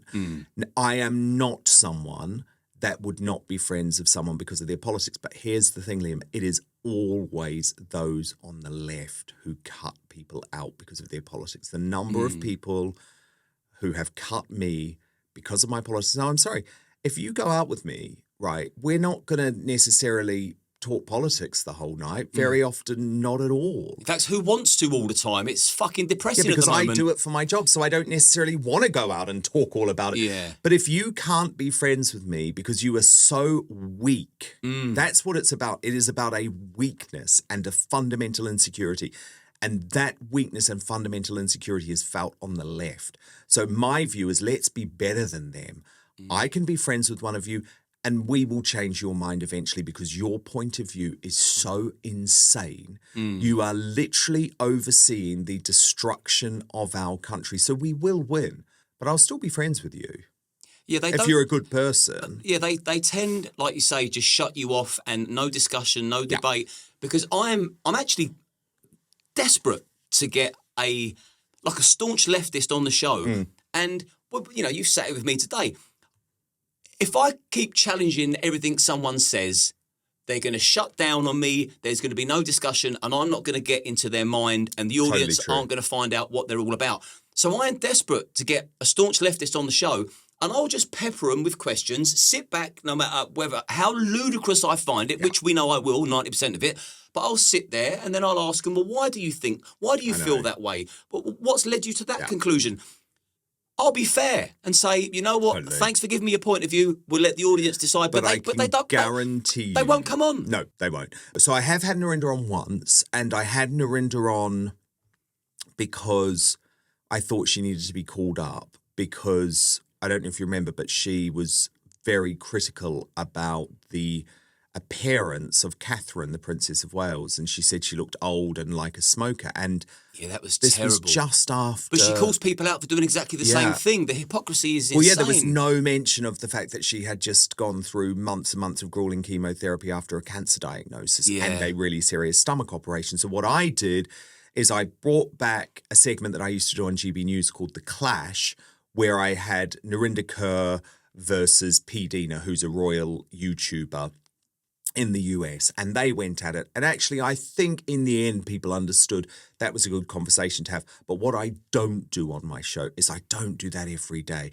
You know, on the whole, we have sound people on who are going to tell the truth and are not going to make these ludicrous arguments just for the sake of it. Because my view is you get enough of that rubbish now on GB News, on Sly News, on the BBC, these hard leftists. And people don't really want to hear it. And if you look at the American media landscape now, those Looney Tunes are sort of confined to MSNBC and CNN. And that's why people want to listen to Megyn Kelly, Tucker Carlson, because you get good people on who are not insane and aren't just throwing these ludicrous bombs for the sake of it. But I will do it every now and then. I mean, I was speaking to you earlier. I know I've watched your interview with her, but I thought, gosh, if I was ever going to have Bonnie Blue on, the only way I would want to do that is if she was prepared to come on head-to-head with Father Calvin Robinson. Because I thought that is a way that debate, I think, would be palatable. You don't want to provide unnecessary stress for people but there are going to be times when it is important to listen to someone with a different point of view. For me, the whole main purpose of building this platform is I want to learn from people, and I don't want to speak to people that I agree with everything. Yeah. I want to know, well, why do you think that way? I'm not endorsing you or agreeing with you, but I would love to know why you think that. I would love to know why you think that there is a problem within radical Islam. Yeah. I would like to know why you think that people dressing up as women should be able to read stories to school children. Yes. I just want to know why you think that's okay. Yeah, and obviously that's on the extreme side. I guess what's interesting with the debates I have on my show day to day about the news, because on the whole, I am having people on who would tend to define as being on the right or being conservative or being independent. On the whole, they fit under that banner, although some of them are certainly more traditional leftists like William Clouston from the SDP, people like that. However, the other day, for example, I had two really usually sound people on, Suzanne Evans, who used to be a part of UKIP, and she's a very, very good woman. I'm friends with her, and Nicholas Lassac, who's this young Reform UK supporter. But they both violently disagreed with me over Tommy Robinson, you see. So even sometimes you're going to have those intellectual arguments with people who you broadly agree with otherwise. I think that's fine if it's a sensible intellectual argument. Do you see what I mean? Very often I think what people are sick of are these people who will come on GB News like Narinder and say, oh, you know, it's okay to call Rishi Sunak a coconut. That's not racist. I mean, some arguments are just so ludicrous. It's kind of the epitome of racism. Yeah. And if the boot was on the other foot, of course, you'd be screaming. Of course, because these are the first people to claim racism even when there isn't racism. So I think people put up with the madness to a degree. It's partially entertaining, unfortunately, because it is so ludicrous. Yeah. She kind of reminds me of a Viz character. Yes. But you would actually love her. This is the thing that's sad. And well, the invite's there, yeah. And I won't judge, I'll just listen. Yeah. But it is sad. And, maybe, as I say, I mean, Narinder has sort of now, she's been the one to sort of say, well, I won't be friends with you, really. And that's sad for her. It's sad for society. But I'd say very soon she's not going to have many friends because the country is moving in our direction. We're not tolerating any more nonsense because it's dangerous. The big difference is now, so do you remember after the Manchester Arena bombings at the Ariana Grande concert, which were one of the most despicable crimes in living memory? Extreme Islam, total incompetence by the authorities, security guards, and look, whether these poor security guards would have actually been able to stop it, who knows? But, this is your background, not pointing out that they thought there was a potential suicide bomber in their midst because they were worried about being called racist because the guy is Asian. I mean, that was such a shocking crime in our recent history, quite recently. And the reaction to that disgusting, egregious crime, which killed young children via a nail bomb when they were going to see Ariana Grande. I mean, you really can't get a more disgusting crime. The reaction to that was pretty much led by the mainstream media, and it was, let's talk about the lovely bumblebee sign of Manchester. Let's turn Don't Look Back in Anger from Oasis to be the theme song. Let's have a big concert and get together and talk about unity. Let's allow people to propagate this argument that diversity is our greatest strength. Well, I'm sorry. As a country, we have come a long way for that. That is never to say that violence is the answer. And anyone who knows me knows that I am constantly opposed to violence. But I'm opposed to violence, by the way, when it is also the pro-Palestine violence, or let's be honest about it, pro-Hamas violence, or the Extinction Rebellion violence, or the Insulate Britain violence. I'm opposed to all of it. All violence I'm opposed to. What you find in the media, the mainstream media, is that they overlook all of that. All of that violence is fine. Insulate Britain, shutting down roads, that's all fine. All of that violence is fine. But when it comes to the so-called riots, which were not riots after the Southport massacre, none of that is fine. Do you see what I'm saying? So I'm opposed to all of it. Policemen should not be attacked in the course of their job. That is an absolute fundamental for me. I come from a family of policemen. My uncle was a police officer who was killed on the line of duty. So I feel very strongly about that. But there's a lot of hypocrisy when it comes to these things. And let me tell you, if there was another Manchester Arena bombing now, I think there's going to be a very different reaction in this country, because we are sick of it. We have so been let down, and there has to be a change. We cannot keep allowing our children, ourselves, our family members to be put in the line of fire at an Ariana Grande concert, at a Taylor Swift dance class. What, are we just going to sit back and allow this to keep on happening? And the reaction after Manchester Arena shocked me at the time. I couldn't really get my head around To the it. absolute core. Yeah.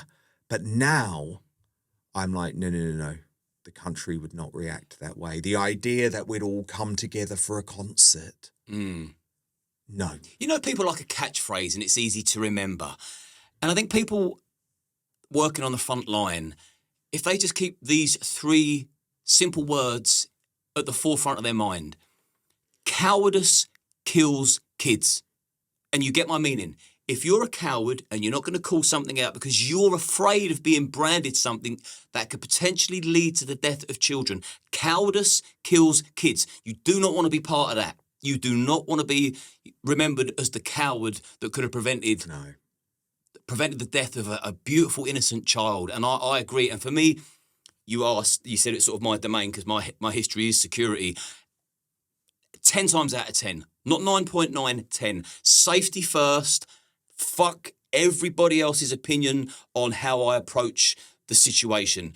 I'm here to protect that person, and I don't care what shape, size, or colour they are. If they're in danger and they're innocent, I'm going to put my life on the line. And of course, that is what you hope.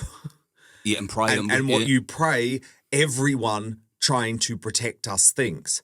But unfortunately, when there is a DEI, a woke narrative that literally, as Elon Musk puts it, infects your mind, can you really expect everyone to act that way? Now, of course, I want them to, but this is why we have to change as a society. And it's like the madness propagated by the likes of Sadiq Khan and Dawn Butler in London, who want to constantly say that stop and search is racist, for God's sake. It's like, we have to explode that narrative. It all has to end. Trump has ended it in America overnight. We have to do the same. And when it's literally children being killed, and you think, if that's not enough, but I think it is. Look, I think Southport was enough. I think the Southport massacre changed this country. Sometimes a country is so horrified on such a visceral, deep level. And I think it was Southport. But this keeps happening. There's not going to be any type of forgiveness. Do you think Kier Starmer is a psychopath? It's a strong word, but if you think about his actions and what he's done and covered up and what it's led to. I think he's definitely a sociopath, without any doubt, because he has absolutely no concern about misleading to such a point where I think he believes it. That's sociopathic, isn't it? Yes. If you literally believe your lie, which you know is a lie because it's not against the law for you to say that this was a terrorist attack. It's happened every other time there was a terrorist attack. So I think he's sociopathic. There's no remorse or empathy, and any kind of empathy he's shown has been faux. Oh, it's totally robotic. absolutely robotic. He's like reading from a script. And let's be honest about it. Where did his true hatred come from? The so-called far right. That's when you saw his passion, his anger. It was about the riots. It wasn't about the killing. It was 3 little girls. It was about, and by the way, I don't call them riots. I call them so-called riots, which again, I know some people disagree with. I know there was a small amount of violence, but most of the riots were so-called riots because actually Peter Lynch, for example, was not rioting. He was not violent at all. He was an anti-establishment campaigner who is dead now. And that's just been forgotten about too. He should never have been in prison, Peter Lynch, never. So I think Starmer is sociopathic in the way that his mind works. His belief system is so intrinsic to him. And he is so hateful of what he believes to be the far right that it totally clouds his judgment. But I seriously believe we have a massive issue when there is a prime minister of the country who is more emotionally affected by some violence, right, on the streets following Southport. He was more which didn't kill anyone. I mean, the only person who's ended up dead is Peter Lynch from that because he was unfairly imprisoned. So he is more impacted by that emotionally than by the brutal murder and attempted beheadings of 28 children. Okay, 3 died. He wanted to kill all 28 in that room, mark my words. And do you remember when Starmer went the next day to Southport and he was heckled by people who included relatives, by the way, and friends of people who had been there. That knew. And, yeah, that knew and was robotic, totally robotic in his response, refused to speak to any of them. They were desperate. They were yelling at him because they needed to speak. They wanted to hear from him. He just turned away. He turned his back on them. And then he went back to a party in Westminster and partied that night. We're talking about the most extreme violence that I've possibly ever read, because a lot of people don't know the half of it. And he knew it all. He knew it all. He knew it all, and he was admitted that. He was emotionless. Now, I was in Tenerife when that broke out. Admittedly, I'd had a couple of drinks, and you can be more emotional. I cried on the balcony for about half an hour. I was out there with my stepson, same age as those girls. That's the thing. You have kids. So how Kier Starmer could come out, avoid the actual truth of it, steer it to the fault of the non-existent far right, and keep a straight face and not show an ounce of emotion, knowing that there's been children slaughtered, I just can't help but think, well, you've got to be psychotic. Yeah. Well, again, and I know I'm repeating myself, but I think it's really important to think his only emotion was about the so-called riots. Those are the people who he hates. Well, he used the death of children to his advantage. Yeah. That's evil. It is truly evil. I mean, his behaviour is truly evil. And Starmer is a complete fake and phony anyway. I mean, I've come as close as I possibly can within the realms of our legal world to talk on my show about his big secret that everyone knows about and the mainstream media will not report, do not have the balls to report. His wife wanted nothing to do with him for months and months and months and months. But then all of a sudden during the election campaign, do you remember this? Just when a bit of pressure was being put on, all of a sudden they're posing up at the Taylor Swift concert. She's wearing all of these expensive clothes provided by Lord Ali, using Lord Ali's penthouse. Do you remember that in central London? Oh, and it's all because my son was in his exams.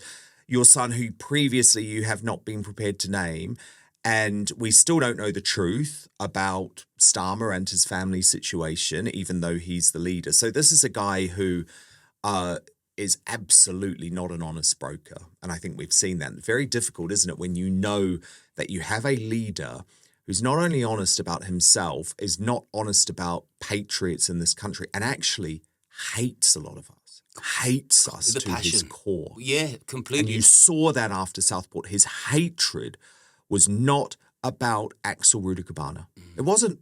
There was no hatred towards him.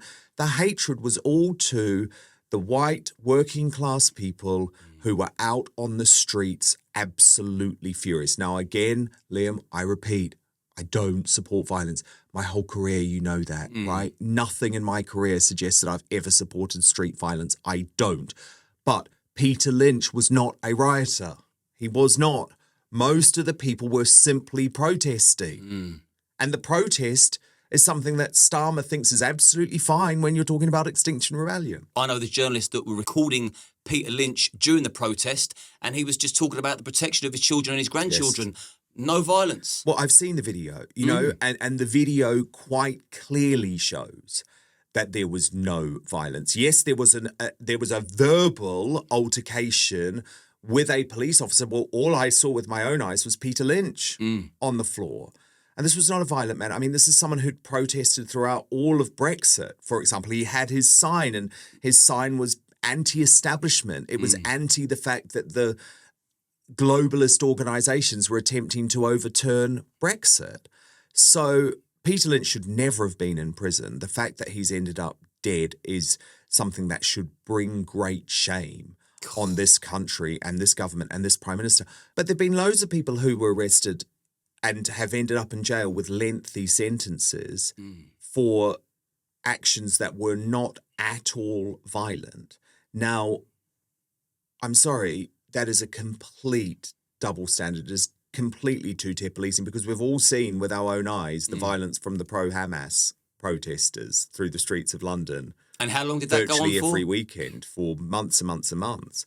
And none of them get 2-year jail sentences. None of them get any jail sentences. So there was absolutely a desire. The whole thing about Southport is it was used to shut down free speech. I mean, I'm very good friends with Bernice Bofforth, who is the businesswoman who was arrested for a post on X and locked in a cell for 3 days. And her post simply said, if this is true, and she then copied information that was already out there online, she was locked up for that. It is extraordinary. It is insane.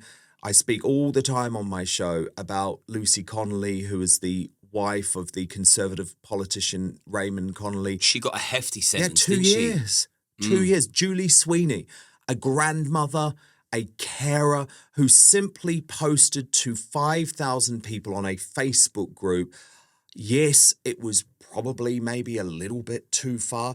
Did she deserve a 2-year jail sentence? Absolutely not. But what were these sentences about? They were about terrifying all of us into thinking, actually, maybe I just won't say it. Maybe it's just not worth saying. Oh God, I can't face the idea of losing everything, being away from my kids, because that's literally what Lucy Connolly is going through. I mean, Lucy Connolly was particularly sensitive, by the way, about the Southport massacre because she had lost her own baby son, 2-year-old son, as a result of NHS neglect, right? So, of course, she's seen what's happened at Southport. That's brought back a lot of emotional trauma from her own life. And her tweet, or a post on X, I should say, because it's not Twitter anymore, is it? Her post on X was very fiery. I think most people agree it crossed a line, but it didn't incite any form of specific violence. She wasn't saying, turn up at this particular mosque and light it on fire. It was a broad comment, an inappropriate one. I think we'd all agree. She deleted it, and she is in jail for over 2 years. I spoke to Raymond the other day. He was hoping that Lucy Connolly would be able to come home for Christmas. They turned down that house visit. I mean, she's of no threat to the public. And her 12-year-old daughter is without her mum. It's just sick. It's for insane. A post on X. I'll tell you one thing that Kier Starmer has done. He has, and this is sadly through mutual hatred, he has united a hell of a lot of people. Everybody I've had on since Starmer's taken over, one way or another, they have to say something about him. They're in complete and utter disbelief, and it ends political. And it's not meant to. I'm meant to find out about your life and what you've done and where you're going and what your aspirations are, and just get under the bonnet of you as a person. Yeah. And I've got no problem with it going that way, because I feel like people need to be heard. That it's not just 1 or 2 people that are horrified that this man's in number 10. It's 100% of the people that I speak to. Yeah. Not 99, 100%. Apart from the lunatics on X, I don't know anybody in the flesh that support Kier Starmer. Not one. Yeah, I know. It's worrying. Dan, I could talk to you for hours, and I've got a sneaking suspicion this won't be the last time that you're sat opposite me, and I look forward or you're sat opposite me on Outspoken. And that is what I want to end this interview on. Tell me, about Dan Wootton Outspoken, where you're going to go with it, where people can find you, and I suppose as cheesy as it sounds, like, what's your dream with it? Well, it is my absolute passion project. So, and I really believe in the need for it as well. So basically, to sum it up, there's a lot of good interview podcasts. But what I felt there wasn't was a daily independent news show where you can still rely on me to get the big stories of the day, have a bit of fun. We do all of our royal coverage, but fundamentally focused on what the mainstream media isn't telling you. And I saw these shows were doing incredibly well in the US, and I'm like, we need that here. We desperately need that here. And it's my absolute passion. I mean, I launched it first on Substack, but it wasn't a daily show. Substack's a really interesting platform, actually. I don't know if you know much about it. Alex Phillips is on there. Yeah, she is. And what's good about Substack is it's both a written and a video platform. And it's a bit like Patreon. So if people can afford to support you and support your work, they do. But, and this is what I always make a really big point of, you can also sign up completely for free. And what is important about Substack compared to the other media organizer, the social media apps, and you should probably have a look at it, Liam, actually, because what's amazing about it is you have access to your subscribers, even if you're cancelled, even if you move on from Substack.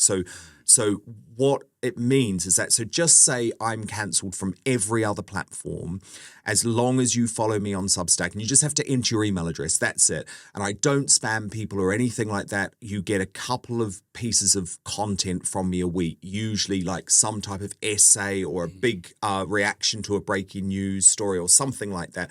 Plus you get access to my exclusive after show every day on Substack as well, if you want to watch it. So you can watch it live or on demand. But the most important thing about it is it's cancellation proof. Do you see what I mean? Because if I were to be cancelled by YouTube tomorrow, I lose all of the access to my subscribers. There's no way I can say, okay, I'm not on YouTube anymore. I'm moving over to this platform. So that's the first thing. So Substack's really important. And that's where I launched. Just to test the waters, I was still getting into things, working out, okay, how's it going to work for me doing this independently? What type of resourcing do I need? What staffing do I need?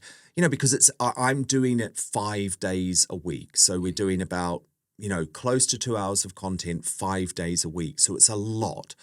But I was really passionate that I needed to be on air every day. I needed to be able to react to breaking news. We want to be able to react if there's a big news story. So, the other day, on the day of the Trump inauguration, for example, we actually did 3 different shows because we needed to be live for Southport straight after the Southport guilty verdict. I wasn't going to allow it to be completely overwhelmed by the inauguration. Then we went live again for the inauguration. Do you see what I mean? So it's a big opportunity, I think, for me to be able to be an independent news show in the UK that will cover breaking news every day, that will deliver you guests that the mainstream media won't, and will deliver you my point of view on the news. That's the point. I'm never trying to say that I know everything, but what people will always get with me is honesty. So I will always be honest about where I'm coming from. And the great thing is, I've had a lot of support. A lot of amazing people have agreed to come on, supported me from the beginning. I obviously really appreciated that because it's not easy when you're launching something new. And it's going incredibly well, So of course there are things to worry about always when you're in this space. What about big tech censorship? What happens if free speech is clamped down upon? What about Kier Starmer and what he's trying to do with this thing called the Online Safety Bill, which basically is an attempt to regulate the internet? Are they going to try and make shows have to report into Ofcom, the Ofcommunists, which would obviously be absolutely dire? So there are a lot of challenges, But I'm absolutely loving it because for the first time in my entire career, I'm building my own business. And that's not something I've ever wanted to do. I'm not a businessman, believe me. But it's about being free. That freedom is the most important thing. I am no longer beholden to a billionaire because I've pretty much always been beholden to billionaires. Yeah. So I hopefully was doing pretty much what they wanted, but you never have the confidence in that because, as was proven with me, they can get rid of you the next day if it doesn't suit their political purposes. So I'm completely free now, absolutely loving the show. I still do a lot of royal coverage because I obviously have a lot of experience in that. I'm really passionate about it. But again, that's sort of its own thing within the show. Do you see what I mean? So if you're not interested in royals and you just want to get the news and the politics and everything, you can watch live. So we're live 5 o'clock UK time, Monday to Friday, so 5 p.m. to 6 p.m. about. But you can obviously watch whenever you want. That's the amazing thing about YouTube. You can watch on TV. But if you do want to watch it live, that's the time we actually broadcast live. But then, for example, with my royal specials, they go out in full on the Substack, or you can find them afterwards on YouTube. Do you see what I mean? So that's the great thing. People can choose. If you're interested in my coverage of the royal family, and obviously we're always very much on what Harry and Meghan are doing and all of that, you can get that. But if you're just interested in the news or the politics or the culture war stuff, you get all of that too. So I'm loving it. It's been a real experience, and I'm doing pretty much 16-hour days, but I love it. Yeah, good on you. And my final question, through all the stress that you've been through, your private life. Yes. You happy? I really am. So I have the most supportive, amazing partner in the world, Alan. And he was incredible. I mean, it's very difficult for a partner when you go through a cancellation. The thing about a cancellation is, it's actually Jordan Peterson who said to Lawrence Fox that cancellation is the hardest thing to go through other than a terminal illness diagnosis. And I know that sounds very dramatic, but I actually completely agree because it touches on every aspect of your life. Your family, your financial, your colleagues, your friends, but your partner too, because your partner is having to live through this. See this happening to the person that they love, see people judging and incorrectly judging the person that they love, and then having to try and be there for me. So he was absolutely incredible through the whole thing. And then my family were amazing, but we're so close. So I felt terrible because I'm putting them through it. Do you see what I mean? And my sister had just given birth to my beautiful niece, who's actually called Ivy Dan. So she has my name as her middle name. And yeah, it was difficult, but now things are really good. And I'm not going to lie, it definitely changed my life. You know, I live a quieter life now. I'm much more careful about friendships and who I trust and who I let in. And I don't have that need to be out and about and going to events and all of that sort of thing. I definitely live a very different life, but it's about realizing what's important, what really matters, all of those cliches, but it's true because it is only when you go through something terrible that you do realize, okay, these were the people in my life who were there for me. And of course, some of them are trying to crawl back now, but you see through that, don't you? Because they didn't want to be there when things were really bad. They didn't want to be there when I was a failure and when I was under investigation. They only want to be there now where they seem to think that things are on the way up again. So in some ways, that's a gift. I mean, that's, I guess, how I look at everything. You know who's who and what's what now. Yeah. And I always think from any negative situation in life, you have to take out lots of learnings and lots of positives. And I do. So for me, it's like, okay, that was hell. I'm devastated that I lost all of these people. But actually, maybe it's a gift because I was wasting a lot of time on a lot of people who actually were not truly there for me. Now, why were they friends with me? I'll never know, will I? Was it because of my job? Was it because it was just convenient? Was it because, you know, I was able to give them access to places? I don't know. You never will know for sure. But what I do know is that I put a lot into these people over a lot of years, right? And I was very good to my friends. I'm a very loyal person. And then when I needed them, they weren't there for me. So hard learnings, hard lessons, but maybe I'm lucky because now I'm like, wow, the people who are around me now, I'm like, wow, you were there when I was on the floor and I had nothing and I was finished.